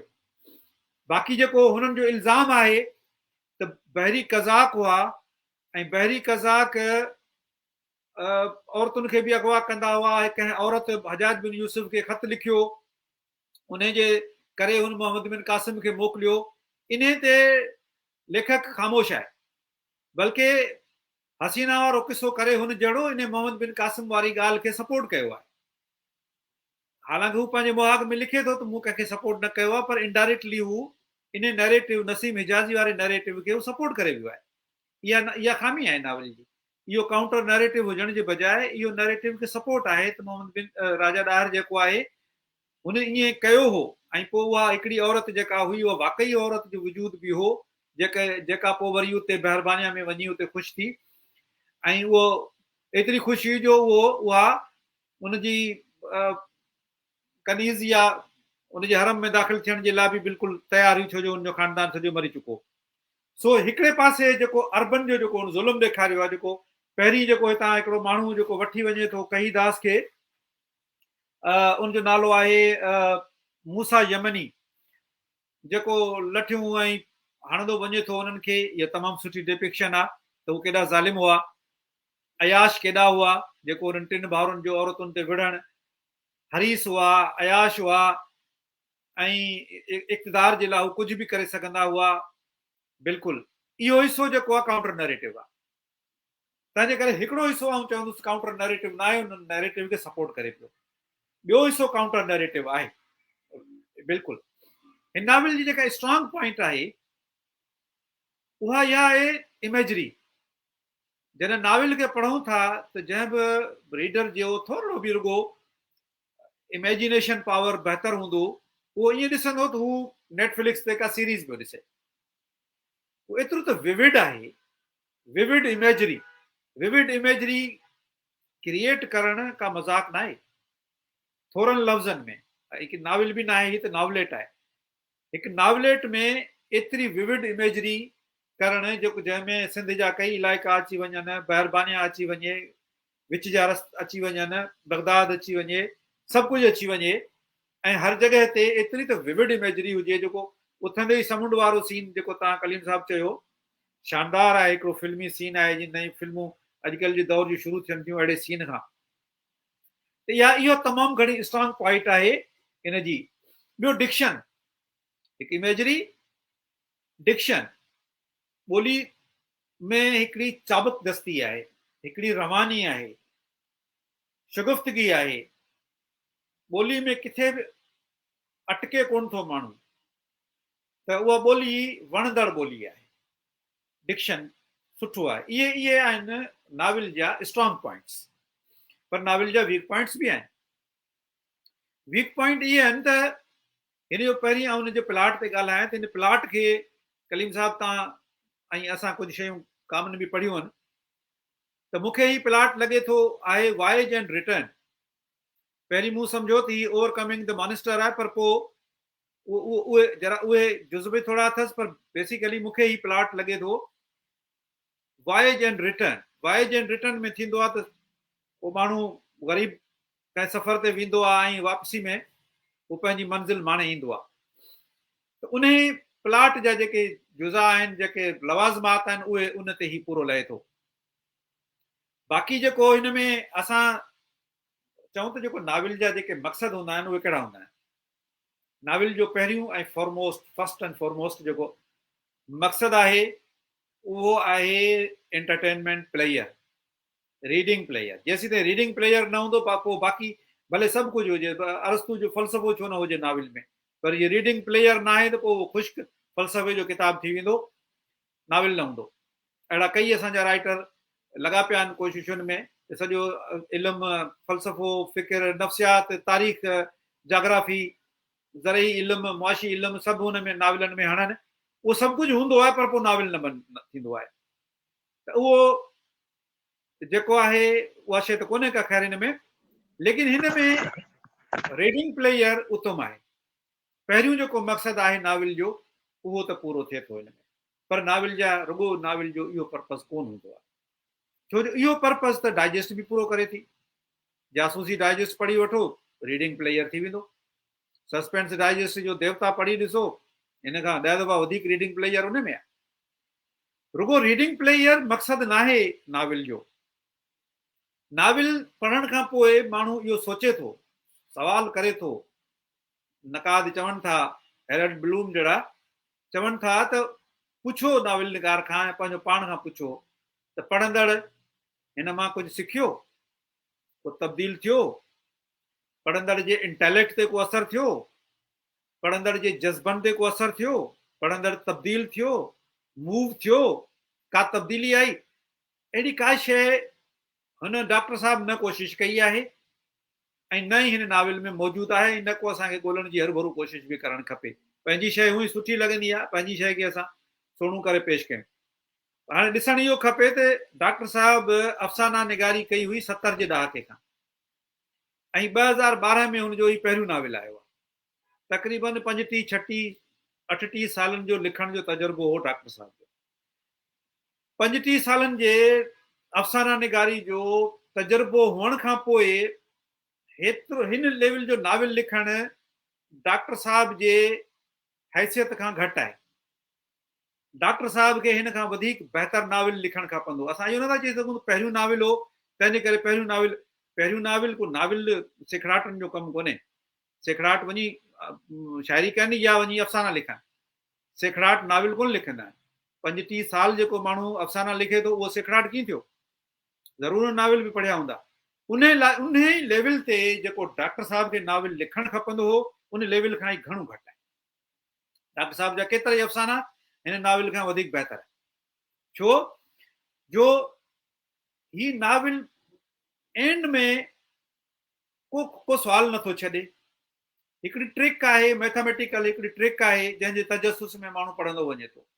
उहा ट्रिक हल थी वई ख़तम जी जासूसी ड्रामो असां को ॾिसंदा आहियूं जासूसी फिल्म ॾिसंदा आहियूं पर जासूसी फिल्म खे माण्हू ॿियो दफ़ो इन करे कोन ॾिसंदो आहे जो ख़बर पइजी वेंदी आहे सस्पेंस ओवर थी वियो आहे तंहिं करे ऐं हिनखे इहो चवंदुसि त हिन नाविल जूं जेके हाणे ॿ टे मिसाल ॿियूं खामियूं आऊं तव्हांखे ॿुधायां जेको मूं चयो पिए बहरबानिया जी जेका टाइम एंड स्पेस जी कोहेरेंस हुजणु खपे न बहरबानिया जो फ़ासिलो ॾिसो सिंध खां बल्कि अरोड़ खां कराची खां न पर अरोड़ खां उनजो फ़ासिलो ॾिसो जेको पैदल हसीना ऐं कईदास उते वञनि था ऐं जंग जो माहौल आहे अलाए केतिरा रस्ता बदिलाईंदा उते पहुचनि था उते पहुचण खां पोइ बि सिधो कोई वञी पेश कोन थी थिए उहा छोकिरी उनखां पोइ बि केतिरा ई ॾींहं ॿिन्ही टिनी भाउरनि खे ठाहिण में करण में हुननि खे लॻनि था त छोकिरी जेकॾहिं राजा ॾाहर सां हम बिस्तरी कई हूंदी त उन हम बिस्तरी खां ऐं छोकिरियुनि खे विरहाइण वारे टाइम में घणो स्पेस हूंदो मुंहिंजे ख़्याल में त घटि में घटि 6 महीननि जो स्पेस त हूंदो टाइम त हूंदो घटि में घटि 6 महीननि त 6 महीननि में छा उहा छोकिरी प्रेग्नेंट नज़र न ईंदी उहा औरत प्रेग्नेंट नज़र न ईंदी थी प्रेग्नेंट आहे ऐं जेकॾहिं प्रेग्नेंट हुई त उहो बादशाह कीअं उन प्रेग्नेंट जेका एपरेंटली प्रेग्नेंट हुजे हा ठीकु आहे महीने ॿिनि जी हूंदी त ख़बर कोन पवंदी पर 6 या 8 महीननि जी प्रेग्नेंसी जी ख़बर कीअं न पवंदी त इहो हिते जेको आहे इहो थोरो मूंखे ख़ाल महसूसु थियो ऐं उनखां अलावा जेको ॿिया या टिया मक़सद असां चया लर्निंग वारो या इंटेलेक्चुअल इम्पैक्ट वारो कम अज़ कम मूंखे उहो महसूसु कोन थियो मुंहिंजे नज़र में डॉक्टर साहब जो ही नाविल हिकु सुठो ड्रामो थी सघे थो हिकु सीरीज़ बि थी सघे थी हिन ते लिखी बि सघिजे थी पर उहा हूंदी सिर्फ़ु अखियुनि जे लाइ कननि जे लाइ दिमाग़ जे लाइ न हूंदी ऐं न ई दिलि जे लाइ हूंदी छो जो डॉक्टर साहब हिन में पाणी चवे थो त मूं कंहिंजी जेको आहे सो फेवर या डिसफेवर न कई आहे यानी उन इमोशन खे आंदो ई न आहे हीअ सिर्फ़ु प्यार कहाणी आहे पर प्लॉट जीअं त उहो आहे वाइज ऐं रिटर्न वारो तंहिं करे उन प्लॉट में जिदोजहद हूंदी आहे कई मुश्किलातूं ईंदियूं आहिनि जीअं किसनि में पढ़ो देव शहज़ादी खे खणी वेंदा आहिनि देव परीन खे खणी वेंदा आहिनि पोइ वीचारा मुश्किलातूं करे जादूगरनि सां विढ़ंदा बुखुनि में ॾुखनि में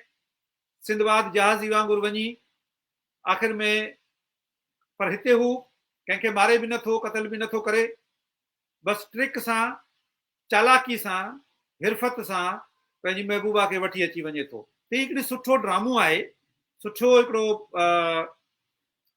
मज़ेदार हिकिड़ी शइ आहे पर हिन जो असरु कम अज़ कम मुंहिंजी न दिलि ते थियो आहे न दिमाग़ ते थियो आहे हा इमेजरी रीडिंग प्लेयर टेम्पररी तौर ते पर ever lasting long lasting impact हिन नाविल जो मूं ते कम अज़ कम न थियो आहे थैंक यू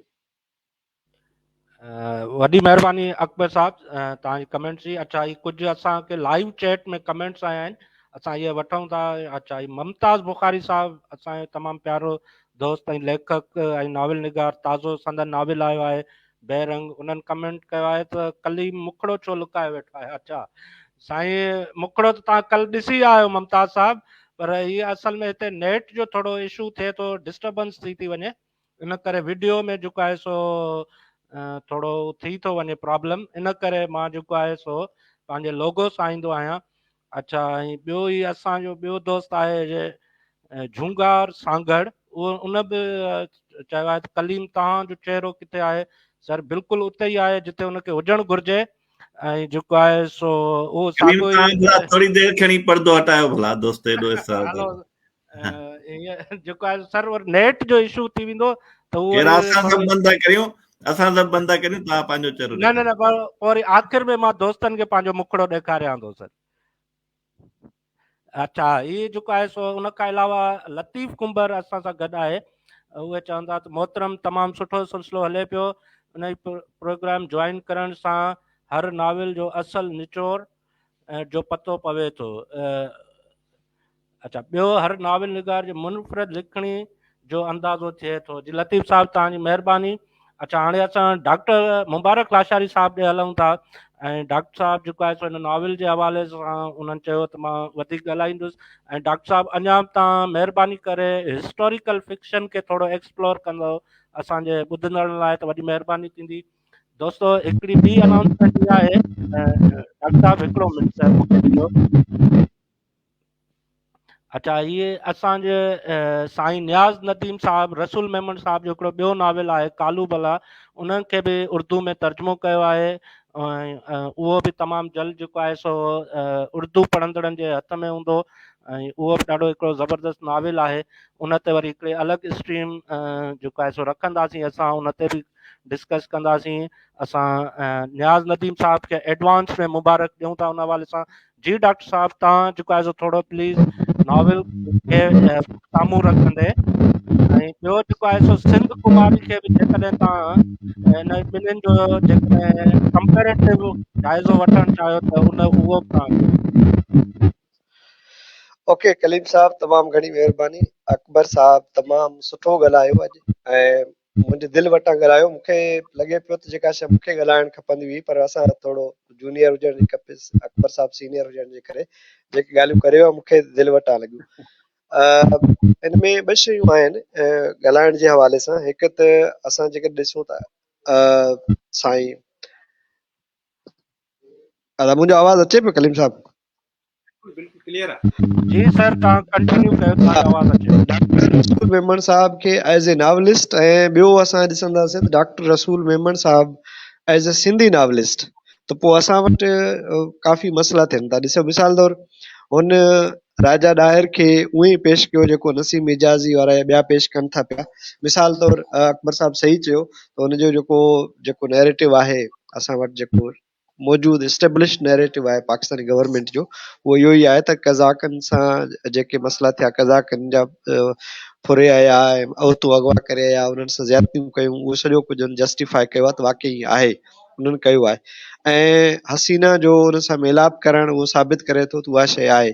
साॻे टाइम ते ऐं जेको जैसीना जो भॼी वञणु ऐं पोइ गोपी जो भॼी वञणु ऐं राजा ॾाहिर जी घरवारी जो ऐलान करणु, तव्हां सरेंडर कयो, मां अरबन जे क़ैद में आहियां, राजा ॾाहिर मरी चुको आहे, त इहे शयूं बिल्कुलु जस्टिफाइड आहिनि जेके एस्टेब्लिश नैरेटिव आहिनि उनखे काउंटर नैरेटिव। पर ॿियो पासो हिकिड़ो आहे, हिकिड़ो पासो इहो आहे त असांजे हुकुमरान तबिके, ॾिसो अनु क्लियर चयो त मां एज़ ए नॉवलिस्ट लिखां थो पियो प्यार जी कहाणी, मां एज़ ए सिंध परस्त, एज़ ए नेशनलिस्ट या एज़ इमोशनल राइटर थी करे कोन थो लिखां जो हुनखे जज़्बाती तारीख़ी हवाले सां हुनसे भेट कयां। उनखे इनकार कयो, पंहिंजो वाग मां बि क्लियर कयो हुयो। ऐं पोइ ॾिसूं था त जेका सिंध जी डिपिक्शन आहे उहा बिल्कुलु काउंटर नैरेटिव आहे। सिंध जा माण्हू सुहिणा आहिनि, सिंध में हिकिड़ी ॾाहप आहे, सिंध में अमुन आहे, माण्हू ख़ुशहाल आहिनि बनिस्बत। ॾिसो, जेकॾहिं असां कंडीशन्स खे भेट कंदासीं, सिंध जी कंडीशन ऐं साॻे टाइम ते जेके माण्हू अरबन में रहंदा हुया या बहर बानिया में रहंदा हुया, उन्हनि जी कंडीशन्स खे भेट कंदासीं, तमामु वॾो फ़र्क़ु लॻंदो। मिसाल तौरु जेकॾहिं सिंध जे अरोड़ ते जेको कब्ज़ो हुयो या ॿाहिरां जेको हमिलो हुयो, जेको अरबन जो जेको मुआसिरो कयूं बीठा आहिनि, जेका 25 ॾींहंनि में बहरबानिया में बादशाह जे मरण खां पोइ रकासा, शराब खाने ऐं जेके उहे मज़ाया कैरेक्टर्स आहिनि उन्हनि जो पेश करे थो पियो। उन्हनि जी सूरत हाल जेका आम माण्हुनि जी आहे, बहरबानिया जी हुजे या अरब जी हुजे, उनखे जेकॾहिं सिंध सां असां भेट कंदासीं त सिंध जी जेका डिपिक्शन कई आहे, डिस्क्रिप्टिव जेका तारीख़ लिखी आहे, उहा ॾाढी शानदार आहे। माना सिंध जे माण्हुनि वटि ख़ुशहाली हुई, माण्हू अमन पसंदि हुया, माण्हू प्यार मोहबत खे पसंदि कंदा हुया, माण्हू जेके हुया या सिंध जी धरती जेका हुई उहा अमन पसंदि हुई ऐं पंहिंजे हक़नि जे लाइ या पंहिंजे सिन्फ़ी बराबरी जे लाइ ॿियनि शयुनि जे हवाले सां काफ़ी बहितर हुयो। उन हवाले सां उन जी भेट में बहरबानिया में जेको बादशाह जी मरे थो ऐं उनखे जेको सोग मल्हाइण वारी जेका ॻाल्हि थिए थी पई, त 20-25 दुनिया जी का बि इकानमी ईअं कोन थींदी आहे त 20-25 ॾींहंनि में या महीने में इकानमी सफ़ा ज़ीरो थी वञे ऐं उन खां पोइ माण्हू जेके आहिनि उहे फाका कशी जो शिकार थी वञनि। स्पेशली जेके रकासा या शराब खाना हूंदा आहिनि उहे त माना एॾा रिच हूंदा आहिनि, आम माण्हू जी भेट में उन्हनि जी जेका इकानमी या जेका रिजर्वेशन्स रिजर्व्स हूंदा आहिनि उहे ॾाढा सुठा हूंदा आहिनि ऐं मज़बूत हूंदा आहिनि, पर उन्हनि जा उहे रिजर्व्स बि तमामु कलील पइजी विया ऐं घटि पइजी विया। सेम टाइम ते जॾहिं अरबन में मरवान बादशाह बगदाद में या इराक में मारिजी थो वञे या मरी थो वञे, त उन खां पोइ उन्हनि जी अहिड़ी हालत थी वञे तमामु जल्दी उहे ॿिन्हिनि ॿाहिरनि खे पैगाम पहुचाइनि था त असांखे 1000 फ़ौजियुनि जो जथो ऐं प्लस में मंजनीक वापसि कई वञे जो असां वटि क्राइसिस आहिनि, बहरान आहिनि। बेशक उन्हनि जूं जंगियूं हलंदियूं पियूं आहिनि, पर जेकॾहिं असां उन्हनि ॿिन्हिनि शयुनि जी हिस्टोरिकल फिक्शन जे हवाले सां कंपेरिज़न कंदासीं त असांखे फ़र्क़ु महसूसु थींदो त हुन हिकिड़ो सिंध जो सुठो पासो ॾेखारियो आहे, ॾेखारण जी कोशिशि कई आहे। डेफिनेटली हुन राजा ॾाहिर खे उहो थोरो नसीम इजाज़ी वारो नैरेटिव खे सपोर्ट करे वियो आहे, इहा ॻाल्हि पंहिंजी जाइ ते बिल्कुलु सही आहे ऐं अकबर साहिब हुन ते खुली ॻाल्हायो आहे, मूंखे ॾाढी ख़ुशी थी आहे।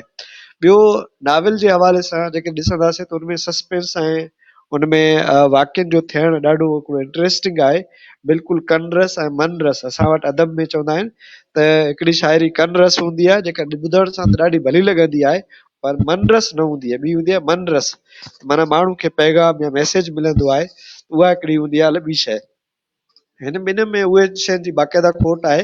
ऐं नाविल में जेको डिस्क्रिप्शन हुजणु खपे, मिसाल तौरु जेको वाक़ियो आहे, मां सम्झां थो पहिरीं जो सिंध ॾांहुं वञण जे तमामु घणो टाइम लॻे थो, जंहिं महिल बहिरे बानिया खां हिनखे मोकिलियो वञे थो इलाइक़नि सां गॾु, ऐं उते पहुचण खां पोइ ऐं जॾहिं वापसि वञे थो तमामु थोरे अरसे में, ऐं बल्कि बिल्कुलु मुख़्तसिर शार्ट अरसे में उते पहुची थो वञे, ऐं हीअ लॉजिकल शइ आहे पंहिंजी जाइ ते, त असांखे उहो टाइम एंड स्पेस ऐं सेटिंग जेका नाविल जी हूंदी आहे उहा ॾिसणी पवंदी आहे, उनमें तमामु घणो फ़र्क़ु महसूसु थिए थो पियो। ऐं जेकॾहिं उन हवाले सां तारीख़ी हवाले सां ॾिसंदासीं त नाविल में त इहे शयूं पंहिंजी जाइ ते आहिनि। ऐं मां सम्झां थो त हिन नाविल में जेका डिस्क्रिप्शन हुजणु खपे कैरेक्टर्स जी या मज़ामत जी या विढ़ण जी, त उहा शइ उहा बिल्कुलु खोट महसूसु थी आहे। सेम टाइम ते इलाइक़नि या इलाफ़नि जो हिकिड़ो कंट्रास्ट बि ॾेखारियो आहे, किथे जेके आहिनि उहे सिंध जे हुक्मराननि सां वफ़ादार ॾेखारियल आहिनि, किथे अरबन सां वफ़ादार ॾेखारियल, किथे यानी बहिर बानिया सां वफ़ादार ॾेखारियल। मिसाल दर हू जेका रोड ते वेही करे सिपाही जेको तीर ते हिकिड़ी चिठी लिखी करे सूरतार खां वाक़ुफ़ु करे थो पियो अरबन खे, त इहा शइ महसूसु थिए थी पई त इहा शइ मथी डिस्क्रिप्शन सां कंट्रास्ट में आहे, छो त अरब त चाहिनि था त बहिर बानिया खे तबाह कजे ऐं बहिर बानिया ते कब्ज़ो कजे, हालांकि ही बहिर बानिया वारनि जो पंहिंजो माण्हू इलाइक़ी हूंदो आहे, पर पोइ बि हिन जी वफ़ादारी बहिर बानिया वारनि सां घटि मकरान में या ॿियनि जायुनि ते हुननि जो जेको आहे बहिर बानिया वारा या इलाइक़नि जी हुकूमत ख़तमु थी वञे, जिते हिन जो सौट जेको आहे अलाउद्दीन जो मारिजी थो वञे, पर पोइ बि हिन जी वफ़ादारी अरबनि सां हले छो एतिरी घणी ॾेखारी वई आहे, जेका शइ मूंखे तारीख़ी तौर ते थोरो सो मुश्किल लॻे थो, त हिनखे तजुर्बो करणु खपे ऐं ॾिसणु खपे त हू इलाइक़नि खे या इलाफ़नि खे वफ़ादार कंहिंसां ॾेखारणु चाहे थो, बहिर बानिया वारनि सां या अरबन सां। छो जो जॾहिं हिन जो जेको कईदास जो मसइलो थिए थो पियो सिपाही सां, हुनखे चए थो तूं हितां जो खाए थो पीए थो ऐं वफ़ादार अरबन सां थिए थो पियो, इहा शइ बिल्कुलु हुन सां कंट्रास्ट में। इलाउद्दीन बि हुनजे ख़िलाफ़ु हूंदो आहे, इलाउद्दीन बि अरबन खां मायूस थियल हूंदो आहे, छो जो हिन जो सौट जेको आहे उहो मारिजी वेंदो आहे ऐं हीउ जेको लिकी भॼी पहुचंदो आहे हिते। त तारीख़ी हवाले सां थोरो इहे शयूं आहिनि हिकिड़े हवाले सां। ॿियो जेको पस मंज़र आहे उहो स्टोरी टेलिंग जो, स्टोरी टेलिंग में डेफिनेटली हिकिड़ो मास्टर स्टोरी टेलर रसूल मेमन, मिसाल तौरु जेको हुनजो विराइण जो जेको किस्सो आहे, उहो औरतुनि खे उन औरतुनि खे कीअं विराईंदो, हर माण्हू एक्सपेक्ट कंदो आहे, तवको बि हूंदो आहे त असांखे ख़बर पए एतिरे क़दुरु जो अब्दुल कास खे बि कईदास कोन ॿुधाईंदो आहे त मां कीअं विराईंदुसि, ऐं हू बि हुनखे मञी वेंदो आहे त बाबा ठीकु आहे तूं जीअं विराईंदे मुंसिफ़ जॻह असां हुनखे क़बूल कंदासीं। ट्रिक जेके आहिनि इस्तेमालु कया आहिनि ॾाढा ज़बरदस्त आहिनि। कईदास जेको ट्रिक इस्तेमालु करे थो पियो, तोखे औलाद थींदो त सिर्फ़ु हिन औरत मां थींदो, ऐं हुनखे ख़बर हुई त उहा औरत राजा ॾाहिर सां सुती पई आहे ऐं अॻु में सुम्ही आई आहे, ऐं उन खां पोइ जंहिं महिल हुनखे औलाद थिए थो पियो त उहो नाविल में ॿुधाए थो पियो त हुनजी शकल जेका हुई ॿार जी अबुल कास जे पुट जी, उहा राजा ॾाहिर जहिड़ी हुई। ऐं डेफिनेटली लॉजिक जे हवाले सां अकबर साहिबु सुठो ॻाल्हायो आहे, पर इहे जेके ट्रिक्स आहिनि तमामु सुठा आहिनि। पढ़ण जे हवाले सां, स्टोरी टेलिंग जे हवाले सां जेकॾहिं असां हिनखे तवजो कयूं त उहो ॾाढो ज़बरदस्त आहे, पर नावल जी फॉर्मेट या नाविल जी जेका घुरिज, उन्हनि घुरिजनि खां थोरो साइड ते आहे। जेकॾहिं हिनखे नाविलेट लिखिजे हा अञा बहितर थी पवे हा, ऐं अञा हिनखे रिच डिस्क्रिप्शन हुजणु खपे हा, जेको रिच डिस्क्रिप्शन कोन्हे, जे हर वाक्य ऐं वाक्यनि जे पुठियां जेको हुनजो कॉन्सिक्वेंसिस हूंदा आहिनि हर समाज में, उहे बिल्कुलु घटि ॾेखारिया विया आहिनि। रुॻो फोकस कयो वियो आहे कईदास कहिड़े नमूने सां ट्रिक इस्तेमालु करे थो, कईदास कहिड़े नमूने सां हारानसी खे हासिलु करे थो, कईदास कहिड़े नमूने सां जेल में पहुचे थो, ऐं इवन जेको अरबन जो हमिलो थिए थो पियो ऐं हू जेको अरोड़ मां भॼे थो पियो अहिड़े दरवाज़े खां ऐं 2 घोड़ा हथ करे थो पियो, इहो एतिरो आसान कोन्हे। जिते अरबन खे चिठी हिकिड़ी पहुची थी वञे आराम सां हिकिड़े तीर मां, उते 2 घोड़ा ऐं 2 घोड़नि ते सवार माण्हू आहिनि, उहे उन्हनि खे न अरबन खे नज़र था अचनि न अरोड़ जे रहवासियुनि खे नज़र था अचनि। उहो हिकिड़ो बिल्कुलु हिकिड़े जासूसी डाइजेस्ट या हिकिड़े सस्पेंस स्टोरी जे हवाले सां ॾाढो सुठो आहे, पर असल नावल जी घुरिजनि जे हवाले सां जेका असां रियलिटी नावल में ॾिसणु चाहींदा आहियूं त उनजी पूरी डिस्क्रिप्शन हुजणु खपे, उनमें ट्रेजिक सिचुएशन हुजणु खपनि या उनमें हिकिड़े रियलिटी हिकिड़ी डिस्क्रिप्शन हुजणु खपे, जेका शइ पढ़ंदड़ महसूसु करे त वाकई ईअं थी सघे थो, उहे शयूं हिन में वाकई कोन्हनि, इन्हनि ते खुली तौर ते ॻाल्हाइणु खपे। पर रसूल मेमन साहब खे नावल जी डिस्क्रिप्शन या स्टोरी टेलिंग जे हिकिड़े मास्टर हुजण जे हवाले सां उनखे मञणु खपे, ऐं मां सम्झां थो त उहे उनमें लवाज़िमात सभु आहिनि। वॾी महिरबानी कलीम। जी thank you very much doctor साहब। अच्छा मूंखे जेको हिन नॉवल में महसूस थियो, डॉक्टर साहब प्लीज तव्हां माइक म्यूट कजो, उहो रिफ्लेक्ट।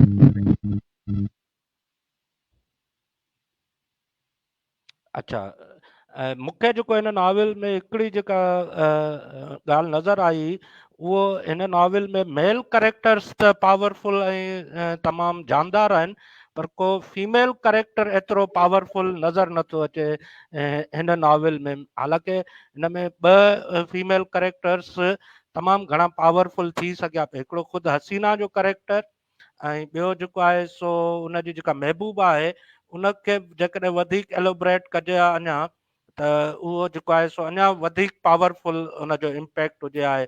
मिसाल तौरु इन हवाले सां जीअं नेटफ्लिक्स जी हिकिड़ी सीरीज़ आहे वाइकिंग्स, जेका वाइकिंग्स जी तारीख़ी पस मंज़र में आहे, उन में जेको उनजे ज़ाल जो किरदारु आहे, जेको उहो हीरो आहे मेन, जॾहिं उहो उनखे छॾे थो वञे त उहो किरदारु वरी उनजी ज़ाल जो किरदारु एतिरो ई पावरफुल थी अचे थो ऐं उहा वाइकिंग्स जी वरी बादशाह बि थी वञे।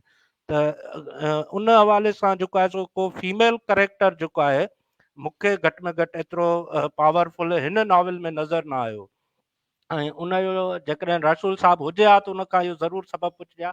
अच्छा अकबर साहब, मुमताज़ बुखारी साहब अव्हां लाइ हिकिड़ो कमेंट कयो आहे, मां उहो रीड पढ़ियो थो आहे कयां, पोइ जी जी जी पढ़ियो आहे मां रीड करे वठां थो, पोइ तव्हां उनखे रेस्पॉन्ड कजो। अच्छा ही मुमताज़ बुखारी साहब लिखनि था त मां अकबर साहब जी कुझु ॻाल्हियुनि सां डिसएग्री कंदुसि, छो त नॉवल तारीख़ी पस मंज़र में ज़रूरु आहे ऐं मुख्य उन में फैंटेसी आहे, छो त अरबन जा शहर या नाला ख़ासि ख़लीफ़े वग़ैरह, मुंहिंजे ख़्याल में हिते सही नज़र कोन पियो अचे मूंखे, वग़ैरह जा फर्ज़ी लिखिया आहिनि ऐं अरबन वारी नरेशन खे डीप सटायरिक अंदाज़ में बयानु कयो वियो आहे। जी अकबर साहब। जी इहो त आउं चई चुको आहियां, ख़ुदि ई आउं इहा ॻाल्हि चई चुको आहियां त जेको हुनजा 2 हिसा हुआ, अरबन वारो पासो जेको आहे उहो तख़युलाती आहे। मुमताज़ नालो हुनखे फैंटेसी जो ॾिनो, मूं तख़युलाती चयो। असां इहा त आउं ॻाल्हि करे चुको आहियां, इन में त आउं उहा ॻाल्हि कोन थो कयां। ॻाल्हि जेके मुंहिंजा एतिराज़ हुआ उहे ॿियनि शयुनि ते हुआ। हिकिड़ी ॿी ॻाल्हि जेका आउं चवंदुसि त ॾिसो, स्टोरी टेलिंग में अरस्तू खां वठी वॾनि नक़ादनि हिकिड़ी ॻाल्हि कई आहे। सर न्याज़ साहब तव्हां कुझु चवणु था चाहियो, तव्हां ॾे ज़रूरु अचूं था। जी जी जी सर, अकबर साहब तव्हां कंटिन्यू करियो। ॾिसो, वॾा नक़ाद चवंदा आहिनि त कहाणी में जेके क्राइसिस अचनि था, हाणे अचो भला हिन जो क्राइसिस जो जाइज़ो वठूं त ही क्राइसिस हुआ कहिड़ा। जीअं त कहाणी जो मक़सदु बिज़ाहिर त हिकिड़ी लव स्टोरी आहे, उनजा जेके साइड मक़ासिद आहिनि या जेके अंडर कवर मक़ासिद आहिनि उहो ॿिया बि आहिनि, जेके असां चयो नैरेटिव, काउंटर नैरेटिव ऐं डिपिक्शन, उन दौर जूं कुझु शयूं हक़ीक़ी कुझु फैंटेसी जे अंदाज़ में ॿुधाइणु, इहे बि हुन नावल जा मक़सद आहिनि। लेकिन जेको बिज़ाहिर जेको कहाणी वारो मक़सदु आहे उनखे असां कहिड़े हिसाब में कहिड़े खाते में रखूं, हिते इहो सवाल पैदा थिए थो।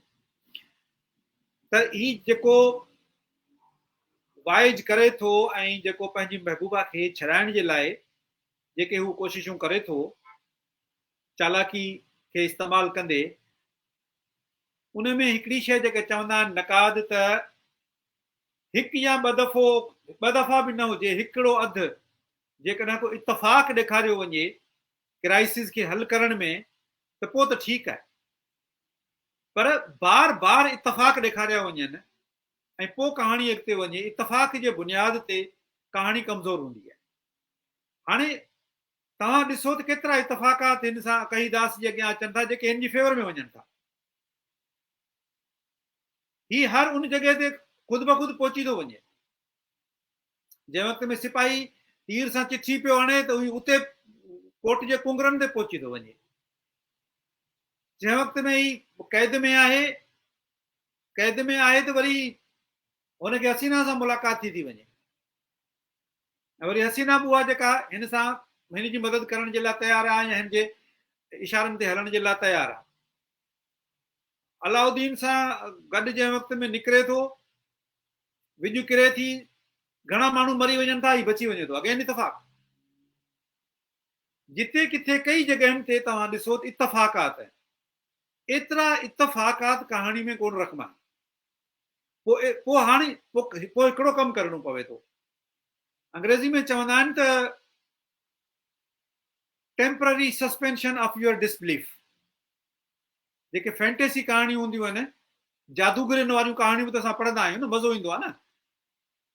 अलादीन वारो चिराग ऐं अलादीन वारो ॾीओ, जिन। जी सर, सस्पेंशन ऑफ डिसबिलीफ जी हिकिड़ी बाक़ाइदा थ्योरी आहे लिटरेचर में। बिल्कुलु आहे। हाणे असां सस्पेंशन जेकॾहिं ऑफ उहो जेकॾहिं असां चऊं त भई मूंखे जिननि ते यकीन ई कोन्हे को, त पोइ आउं उहा कहाणी ते पढ़ी कोन सघंदुसि। ईअं अलिफ लैलवी कहाणियूं पढ़ण जे लाइ असांखे लेट अस कॉल इट अलिफ लैलवी, असां पंहिंजो हुनखे यूनर खे असां हिकिड़ो नालो था ॾियूं, अंग्रेज़ फैंटेसी कहाणियूं चवनि था उन्हनि खे। उहे कहाणियूं पढ़ण जे लाइ माण्हू खे पंहिंजो डिसबिलीफ जेको आहे उहो सस्पेंड करणो पवे थो। हाणे जेकॾहिं आउं हिते पंहिंजो डिसबिलीफ सस्पेंड थो करियां, पोइ थी वेंदी डाइजेस्ट। अकबर साहब, मां हिकिड़ी ॻाल्हि चवंदुसि। जी जी, sorry to interrupt you. Kaleem साहब जेका ॻाल्हि कई सस्पेंस ऑफ डिसबिलीफ वारी ॻाल्हि, उहो अहिड़े क़िस्म जो हुजे जो प्लाट ते असरु न करे। जेको मुख्य प्लाट आहे नाविल जो, जेकॾहिं उहो सॼो उन जे बेस ते हुजे सस्पेंस ऑफ डिसबिलीफ जो, त पोइ उहो नाविल कोन थो रहे। नाविल जेका आहे उहो रियलिटी डिस्क्रिप्शन आहे, ऐं उहो जेको पोइ सस्पेंस डाइजेस्ट में उहो अचे थो पियो। कलीम साहब ॾिसो, हिन जो प्लाट जेको सॼो उन ते बेस करे थो सस्पेंस ऑफ डिसबिलीफ ते, उन जे करे अकबर साहब जी ॻाल्हि जस्टिफाइड आहे हिते। हा जी जी, मूं बि इहा ॻाल्हि कई त पोइ असांखे सस्पेंशन ऑफ डिसबिलीफ करणी पवंदी, ऐं जेकॾहिं उहो असीं करियूं था त नाविल जो स्टेटस चेंज थी थो वञे न। सस्पेंशन ऑफ डिसबिलीफ तव्हां रियलिस्ट नाविल ते त कोन करे सघंदो न, तव्हां रोमांटिक नाविल ते त कोन करे सघंदो न, तव्हां हुनखे कंदो ई फैंटेसी नाविल ते। उहो जेकॾहिं असां हिनखे मुकमिल फैंटेसी। अच्छा, ॿी ॻाल्हि इहा त तारीख़ी वाक़िया, जेकॾहिं ही मिसाल जी ॻाल्हि वाक़ियो हुजे हा बहरबानिया जो ऐं इराक जो ऐं हुन में सिंध जो ज़िक्र न हुजे हा, त पोइ त ठीकु आहे, जेको वणे थो डॉक्टर साहिबु लिखे, जीअं वणे थी करे, पोइ त भले असांजो को फ़र्क़ु कोन्हे। पर ॻाल्हि सिंध जी बि अचे थी। राजा ॾाहर असली नालो आहे, जैसिनिया असली नालो आहे, हुनजी लाॾी जेका आहे उहो असली नालो आहे, अरोड़, नीरोनकोट, देबुल असली नाला आहे। जॾहिं हेतिरियूं सारियूं असली हक़ीक़तूं ॾिजनि थियूं त पोइ उनखे फैंटेसी कीअं असां चवंदासीं? फैंटेसी अर्बन वारे पासे ज़रूरु आहे, तंहिंजे करे हिन नाविल खे मुकमिल फैंटेसी नाविल असां नथा चई सघूं। हिन नाविल जो हिकिड़ो हिसो रियलिज़म आहे, रियल हक़ीक़तूं आहिनि। त रियल हक़ीक़तूं आहिनि, सिंध आहे, त पोइ रीडर त इन्वॉल्व थींदो न, कम अज़ कम सिंधी रीडर त इन्वॉल्व थींदो, इमोशनली इन्वॉल्व थींदो, आई मीन। पर जेकॾहिं हिते सिंध जे बजाए को ॿियो हिसो ॾेखारे छॾींदा असांजी भला खां, बिस्मिल्लाह जी जी। अकबर साहब, हिकिड़ो सवाल बि आयो आहे झूंकार सांगड़ तरफ़ां, उहो खणूं था पाण। पहिरीं दोस्तनि खे इहो ॿुधाईंदा हलूं त दोस्तो, फिक्शन में सस्पेंशन ऑफ डिसबिलीफ हिकिड़ी थ्योरी आहे, जंहिंमें हू चयो वेंदो आहे त फिक्शन खे रीड करण महिल तव्हां पंहिंजी क्रिटिकल अप्रोच खे उन ते लागू न कयो, या जेके तव्हांखे इहे सवाल था अचनि त इहो कीअं मुमकिन आहे, या इन क़िस्म जा जेके सवाल आहिनि, उहे तव्हां कुझु देरि लाइ सस्पेंड करे तव्हां फिक्शन खे पढ़ंदो त तव्हांखे फिक्शन सम्झ में अचणु शुरू थी वेंदो। अच्छा, हीअ जेको आहे सो मां हींअर सवाल वठां थो। इहो सवाल आहे झूंगार जेको आहे सांगड़, उन कयो आहे त छा नाविल में आयल तारीख़ी वाक़िअनि खे तहक़ीक़ी मकालनि में हवाले तौरु शामिलु करे सघिजे थो? न, बिल्कुलु न। इहो जेको आहे सो फिक्शन जे कंहिं बि शइ खे तव्हां कोट नथा करे सघो तहक़ीक़ में, रिसर्च में, छो जो उहो प्योर जेको आहे सो हुन में तव्हांखे उहो खपंदो आहे, हिकिड़ो एविडेंस खपंदो आहे। ऐं फिक्शन त इलाही शयुनि ते इमेजिनेटिव हूंदो आहे, उनखे प्रूफ नथो करे सघिजे कंहिं बि शइ सां।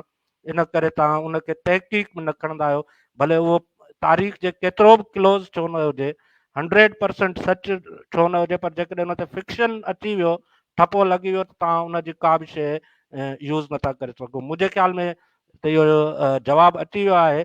जेकॾहिं को दोस्त इन हवाले सां रेस्पॉन्ड करणु चाहे त बिल्कुलु, पोइ असीं नियाज़ नदीम साहब ॾे हलूं था, उन्हनि कुझु चवणु पिया चाहियो सर।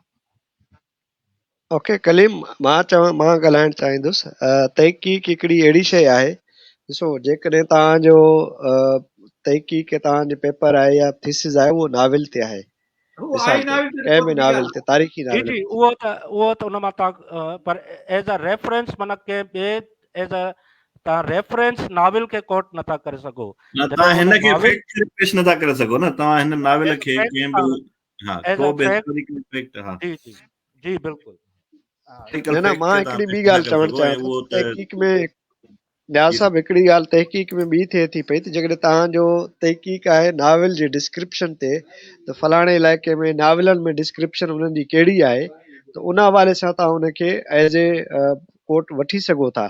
पर जेकॾहिं एज़ ए तारीख़ी हक़ीक़त साबित करणु चाहियो था, त भई सिंध जी तारीख़ या अरोड़ जी तारीख़ या अरबन जी तारीख़ हीअं आहे, उन मां तव्हां नाविल खे एज़ ए कोर्ट कोन था करे सघो। जीअं लिटरेचर रिव्यू थी वेंदो आहे, या जीअं तारीख़ी हिकिड़े रिसर्च पेपर्स उन्हनि में तव्हां कोर्ट नथा करे सघो।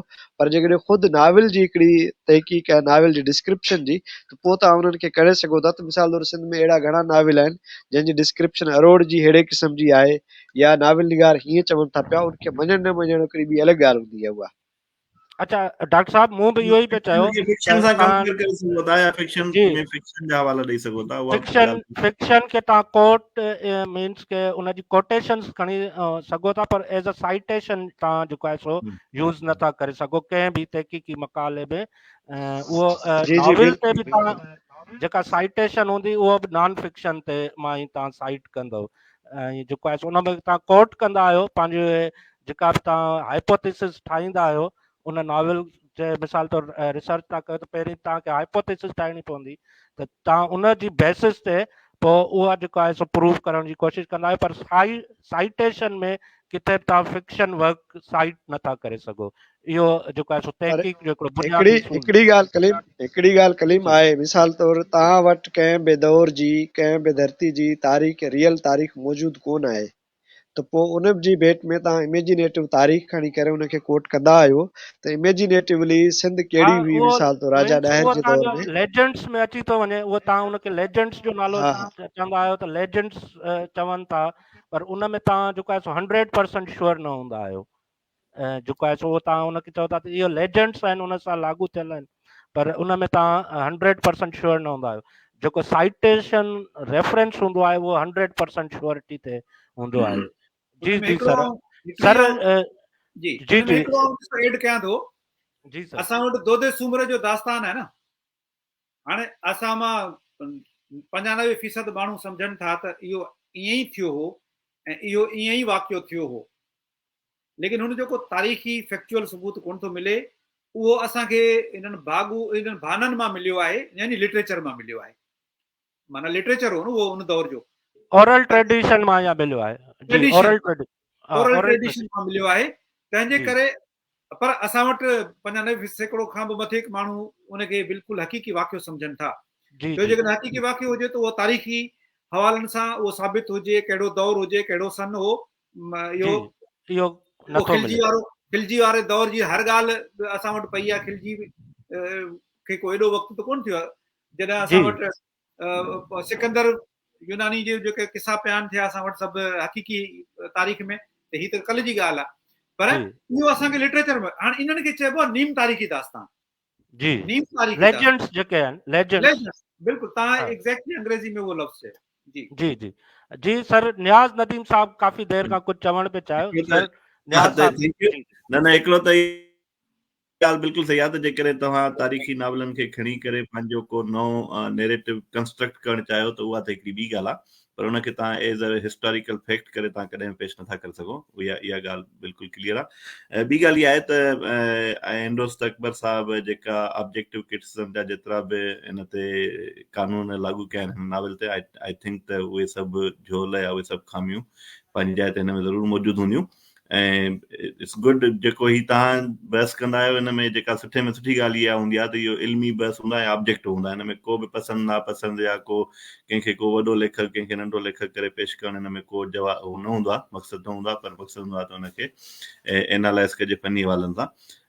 इन्हनि सभिनी ॻाल्हियुनि जे बावजूदि मुंहिंजो ख़्यालु आहे त ही हिकिड़ो प्रेज़ेंटेबल हिकिड़ो किताबु आहे जंहिंखे तव्हां काफ़ी सुठियूं शयूं बि आहिनि जंहिंमें स्टोरी जा लवाज़मात बहरहाल हिन में पूरा आहिनि, दास्तान जा लवाज़मात हिन में पूरा आहिनि, इहे सभु शयूं आहिनि। हाणे उहो उनजो इंटेलेक्चुअल इम्पैक्ट या जेको दिलि ते ऐं दिमाग़ ते असरु उहो थी सघे थो त अकबर साहब जी लेवल ताईं न वेंदो हुजे, पर थी सघे थो आम पढ़ंदड़ जी लेवल ताईं वेंदो हुजे। उहो ज़ाहिर आहे त डिपेंड करे थो तव्हांजा रीडिंग एक्सपीरियंसिस पंहिंजा रीडिंग एक्सपीरियंसिस कहिड़ा आहिनि। थी सघे थो त कंहिं माण्हुनि ज़िंदगी में पढ़िया ई 5 नावल हुजनि, उन्हनि में ही सभिनि खां सुठो लॻो हुजे, किन माण्हुनि 50 नावल पढ़िया हूंदा, किन 100 पढ़िया हूंदा, उहा हिकिड़ी ॿी ॻाल्हि आहे। पर उनजे बावजूदि मूंखे लॻे थो त हिन नावल में, ऐं ॿी ॻाल्हि तव्हां इहा ॾिसो त इहा ॻाल्हि ठीकु आहे त रसूल मेमण मां पहिरें नावल तौरु कुझु वधीक एक्सपेक्ट करे सघिजे पियो, पर हुनजा प्रोग्रेसिवली जेके नावल ॿिया आया आहिनि उहे वाकई ईअं थियो आहे त उहे इम्प्रूव थींदा विया आहिनि, उनखे बहितर खां बहितर थींदा विया आहिनि। आख़िरी नावल ताईं तव्हां ॾिसो त उहे काफ़ी शयूं बहितर थींदियूं आहिनि।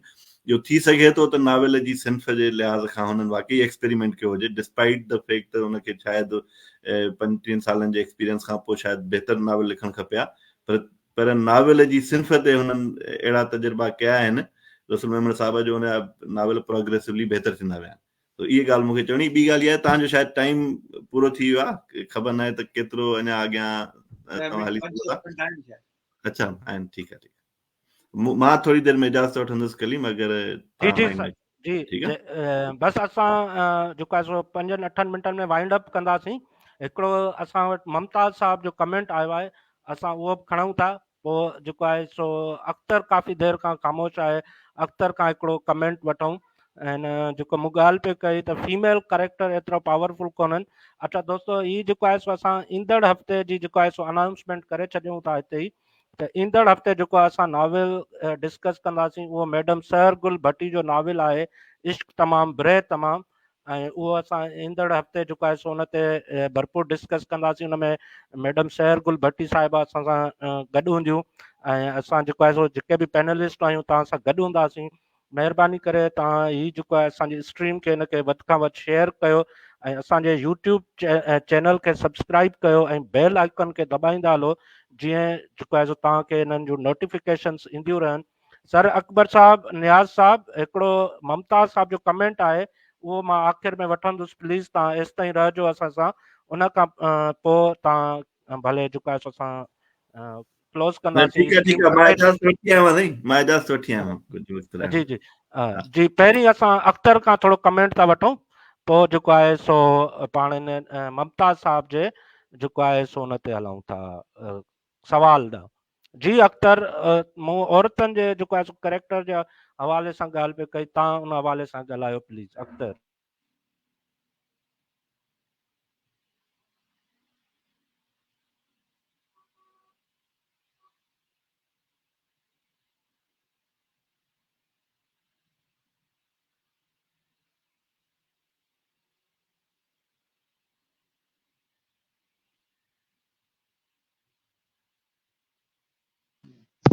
दादा कलीम, मुंहिंजो ख़्याल आहे त अख़्तर साहब त आहे ई कोन शो में। अख़्तर साहब त नज़र ई नथा अचनि।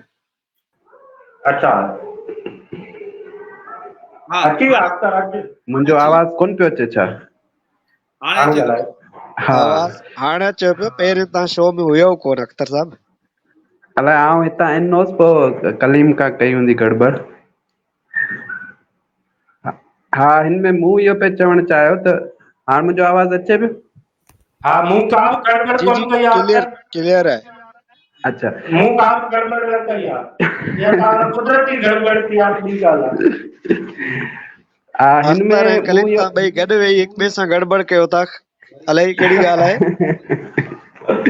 मूं इहो पिया चवणु चाहियो त हिन में जी मिसाल तौरु हसीना जो किरदारु आहे, उन जे लाइ बसि बयानिया अंदाज़ में इहो असांखे कहाणी तौरु मिले थो त हू राजा ॾाहिर वटां गुरहारी थी, पर ॿुधाए उहा महल ताईं पहुती आहे, उते कीअं पहुती आहे, उते अंदरि जूं जेके कहाणियूं हुयूं उहे थोरो इन किरदार खे वधाइण जी ज़रूरत हुई। अंदरि छा थियो, कीअं थियो, ऐं उन जा पंहिंजा ख़्याल छा आहिनि। हूं त ॿुधाए चवे थी मूंखे होॾां पहुचणो आहे, उनखे पंहिंजे घर ॾांहुं वापसि वञिणो आहे, पर ज़ाहिर आहे हू हिकिड़े बादशाह जे महल ताईं पहुती आहे ऐं उते उन राजा ॾाहिर जो किरदारु एॾो एलोबरेट न आहे थियल। त इहा गुंजाइश नाविल में बिल्कुलु मौजूदु हुई। ऐं मुंहिंजो त ख़्यालु इहो हो त जेका सिंध जी दरबार हुई उन वक़्तु, उन खे वधीक जेको सो अञा बि उन ते ध्यानु ॾियण जी ज़रूरत हुई, उहो ॾेखारे सघिजे पियो। उन खे अलाए छो डॉक्टर रसूल साहब जेको सो ईअं सफ़ा थोरो उनखे ॾेखारियो ऐं वधीक उनजो ध्यानु उहो उन सॼे कईदास जे एडवेंचर ॾांहुं हलियो वियो आहे। पर बहरहाल पोइ बि इन्हनि सभिनी शयुनि जे हूंदे मूंखे बहसियत रीडर ही नाविल तमामु सुठो लॻो ऐं रीडिंग प्लेयर सां भरपूर आहे। ऐं नाविल जे असर जी ॻाल्हि हूंदी आहे, उहा हर रीडर ते वेरी कंदी आहे। कंहिंखे कहिड़ो नाविल वणंदो आहे, कंहिंखे को ॿियो नाविल वणी वेंदो आहे, त उहो हर कंहिं रीडर ते आहे उनजो दारो मदार। पर मूंखे हूअं ई उन खां पोइ जेके रसूल साहिब जा नाविल आहिनि उहे बि ॾाढा सुठा, जानदार ऐं शानदार लॻा आहिनि। ज़ाहिर आहे ही हिकिड़ी हल्की फुल्की क़िस्म जी कहाणी आहे, फैंटेसी आहे उन में, ऐं जेकॾहिं उन में इहे सभु शयूं जेकॾहिं हाणे असीं उन्हनि खे ॻोल्हींदासीं त पोइ आउं सम्झां थो त पोइ उहा कहाणी जेका हुन घड़ी आहे उहा न ठहे आहे, जेकॾहिं असीं हुन में एतिरियूं घणियूं खामियूं ॻोल्हींदासीं त। जी महिरबानी अख्तर। अच्छा सर, असां पहिरीं साईं मुमताज़ बुखारी जो जेको उन कमेंट कयो आहे साईं, उहो पढ़ूं था। उन खां पोइ वरी हिकिड़ो ॿियो कमेंट आयो आहे झूंगार सांगड़ जे तरफ़ां ई, त पहिरीं मां मुमताज़ बुखारी साहब जो कमेंट पढ़ां थो, पोइ वरी असां उहो कमेंट पढ़ूं था। साईं मूं पे चयो अरब नरेशन खे सपोर्ट नाहे कयो वियो। नाविल में जेके कज़ाक आहिनि उहे असल में अरबन जा ई छॾिया विया आहिनि, ख़ासि अलाउद्दीन। अच्छा, इहो मुमताज़ बुखारी साहब जो इहो कमेंट आहे त उहो जेको आहे सो अरब नरेशन खे सपोर्ट न कयो वियो आहे। इहो मुमताज़ साहब इहा ॻाल्हि पिया कनि। अकबर साहब ऐं नियाज़ नदीम साहब, डॉक्टर मुबारक साहब, जेको बि रेस्पॉन्ड करणु चाहे सर। अकबर साहब, ॻाल्हि इहा आहे, ॾिसो अरब नरेशन रुगो हिकिड़ी ॻाल्हि त कोन हुई आहे त भले उहो छोकिरी बहरी कज़ाक सिंधी हुआ या बहरी कज़ाक अरब हुआ, लेकिन उहा छोकिरी जेका आहे उहा राजा ॾाहिर वटि अचे थी, राजा ॾाहिर हुन सां हमबिस्तरी करे थो। इहो त अरबन जो नैरेटिव आहे न, त भई हू ईअं जेको अगवा करे ऐं छोकिरियुनि सां ईअं कंदा हुआ। उन खां पोइ जेको सवेरे ॻाल्हि करे वियो डॉक्टर मुबारक साहब, त उहा जेका हुनजी राणी आहे उहा सरेंडर करण जे लाइ चवे थी, पुट हुनजा माण्हुनि खे विच में छॾे भॼी वञनि था। इहो त अरब नैरेटिव आहे। सो रुगो हिकिड़ी ॻाल्हि जी कोन्हे का, पर सभु कम्यूलेटिव इफेक्ट जेकॾहिं चइजे उहो अरब नैरेटिव खे सपोर्ट करे थो सिंध जे लेवल ते। बाक़ी वरी अरबन जे मामले में न, अरबन जे मामले में उहो ई नैरेटिव खणी आयो आहे डॉक्टर साहब, जेको असां तव्हां सभु सम्झूं था त अरब केरु हुआ ऐं छा हुआ।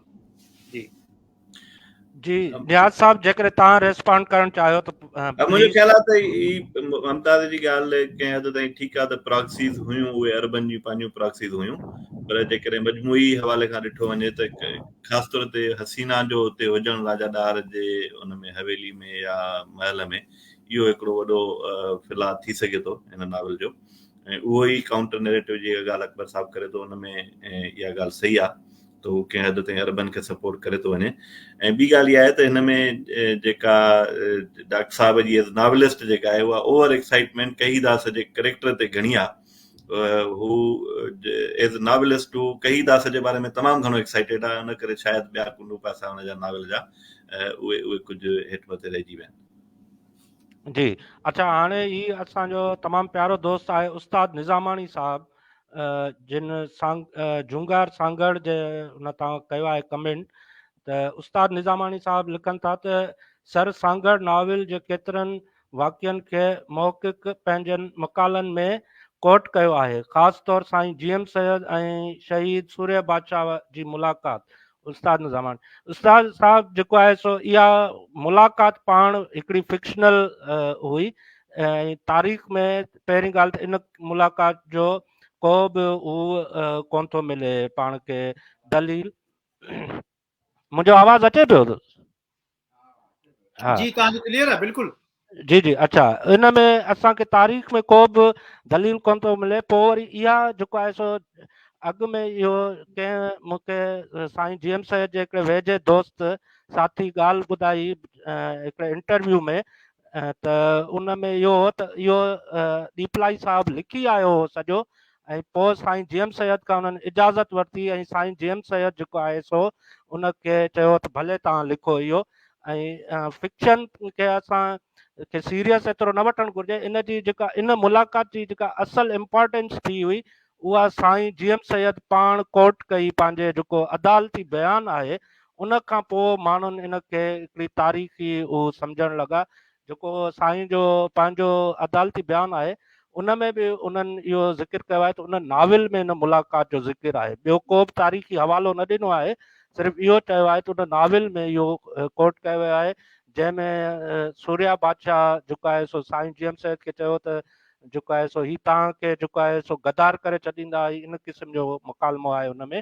पर मां नथो सम्झां त मकाले में इन नाविल खे कोट कजे त उहो को रेफरेंस थी वेंदो, जेको रिसर्च जो जेको सेट स्टैंडर्ड आहे उन मूजिबि इहो शइ नथी अचे, भले उहा तारीख़ जे केतिरो बि वेझो हुजे।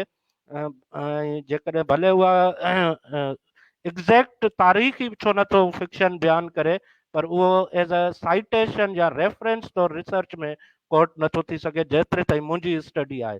ऐं जेकॾहिं इन ॻाल्हि ते जेकॾहिं सर अकबर साहिबु या न्याज़ साहिबु या डॉक्टर साहिबु, छो जो डॉक्टर साहिबु पाण रिसर्चर आहिनि, डॉक्टर साहिबु तव्हां उन ते रिस्पॉन्ड कंदो। पहिरीं अकबर साहिबु ॾे था हलूं, पोइ डॉक्टर साहिब खे असां वरी वठूं था, उहो डिस्कनेक्ट थी विया आहिनि असां सां।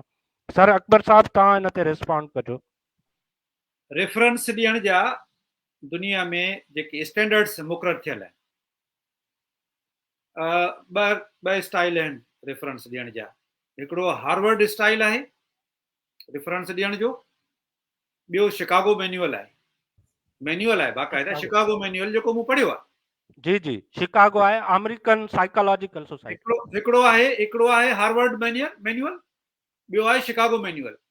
जी टियों APS बि हूंदो आहे जेको पाण वटि यूज़ थो थिए, अमेरिकन साइकोलॉजिकल सोसाइटी वारो जेको आहे।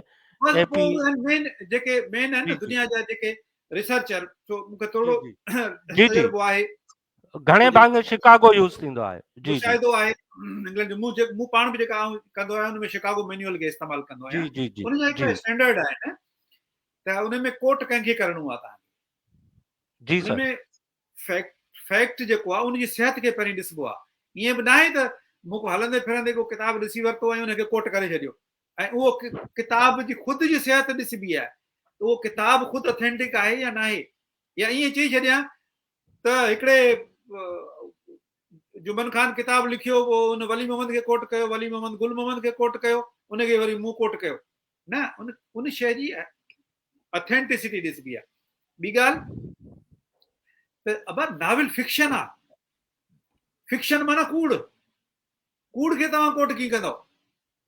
फिक्शन आहे ई, फिक्शन लफ़्ज़ जी माना त ॾिसो, फिक्शन माना कूड़। पोइ उन में जेको सच आहे उनखे कूड़ जे अंदाज़ में तव्हां पेश कयो था, उनखे तव्हां कोट करे ई नथा। हाणे जेकॾहिं कंहिं मौक़िक़ सां गॾु नाविल मां कोटेशन्स खणी त आउं इहो पुछंदुसि उस्ताद निज़ामानी खां त छा उन कंहिं MPhil जे मकाले में इस्तेमालु कयो आहे, PhD में कयो आहे, ऐं जेकॾहिं कयो आहे त उनखे PhD ॾियण वारो या उनखे MPhil ॾियण वारे ते ख़ुदि PhD ते मूंखे शक आहे।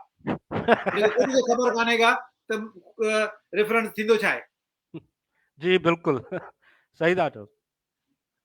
जी नियाज़ साहब हले पियो, असां वटि डॉक्टर साहब माज़रत सां हले पियो, को मौक़िक़ मूंसां नाराज़ न थियनि त आउं इहो चई ॾियां त असां वटि केतिरा PhD होल्डर अहिड़ा आहिनि जिन जे मूं PhD थीसिस ॾिठियूं आहिनि जिन खे कंहिं मैन्युअल जी ख़बर ई कोन्हे का।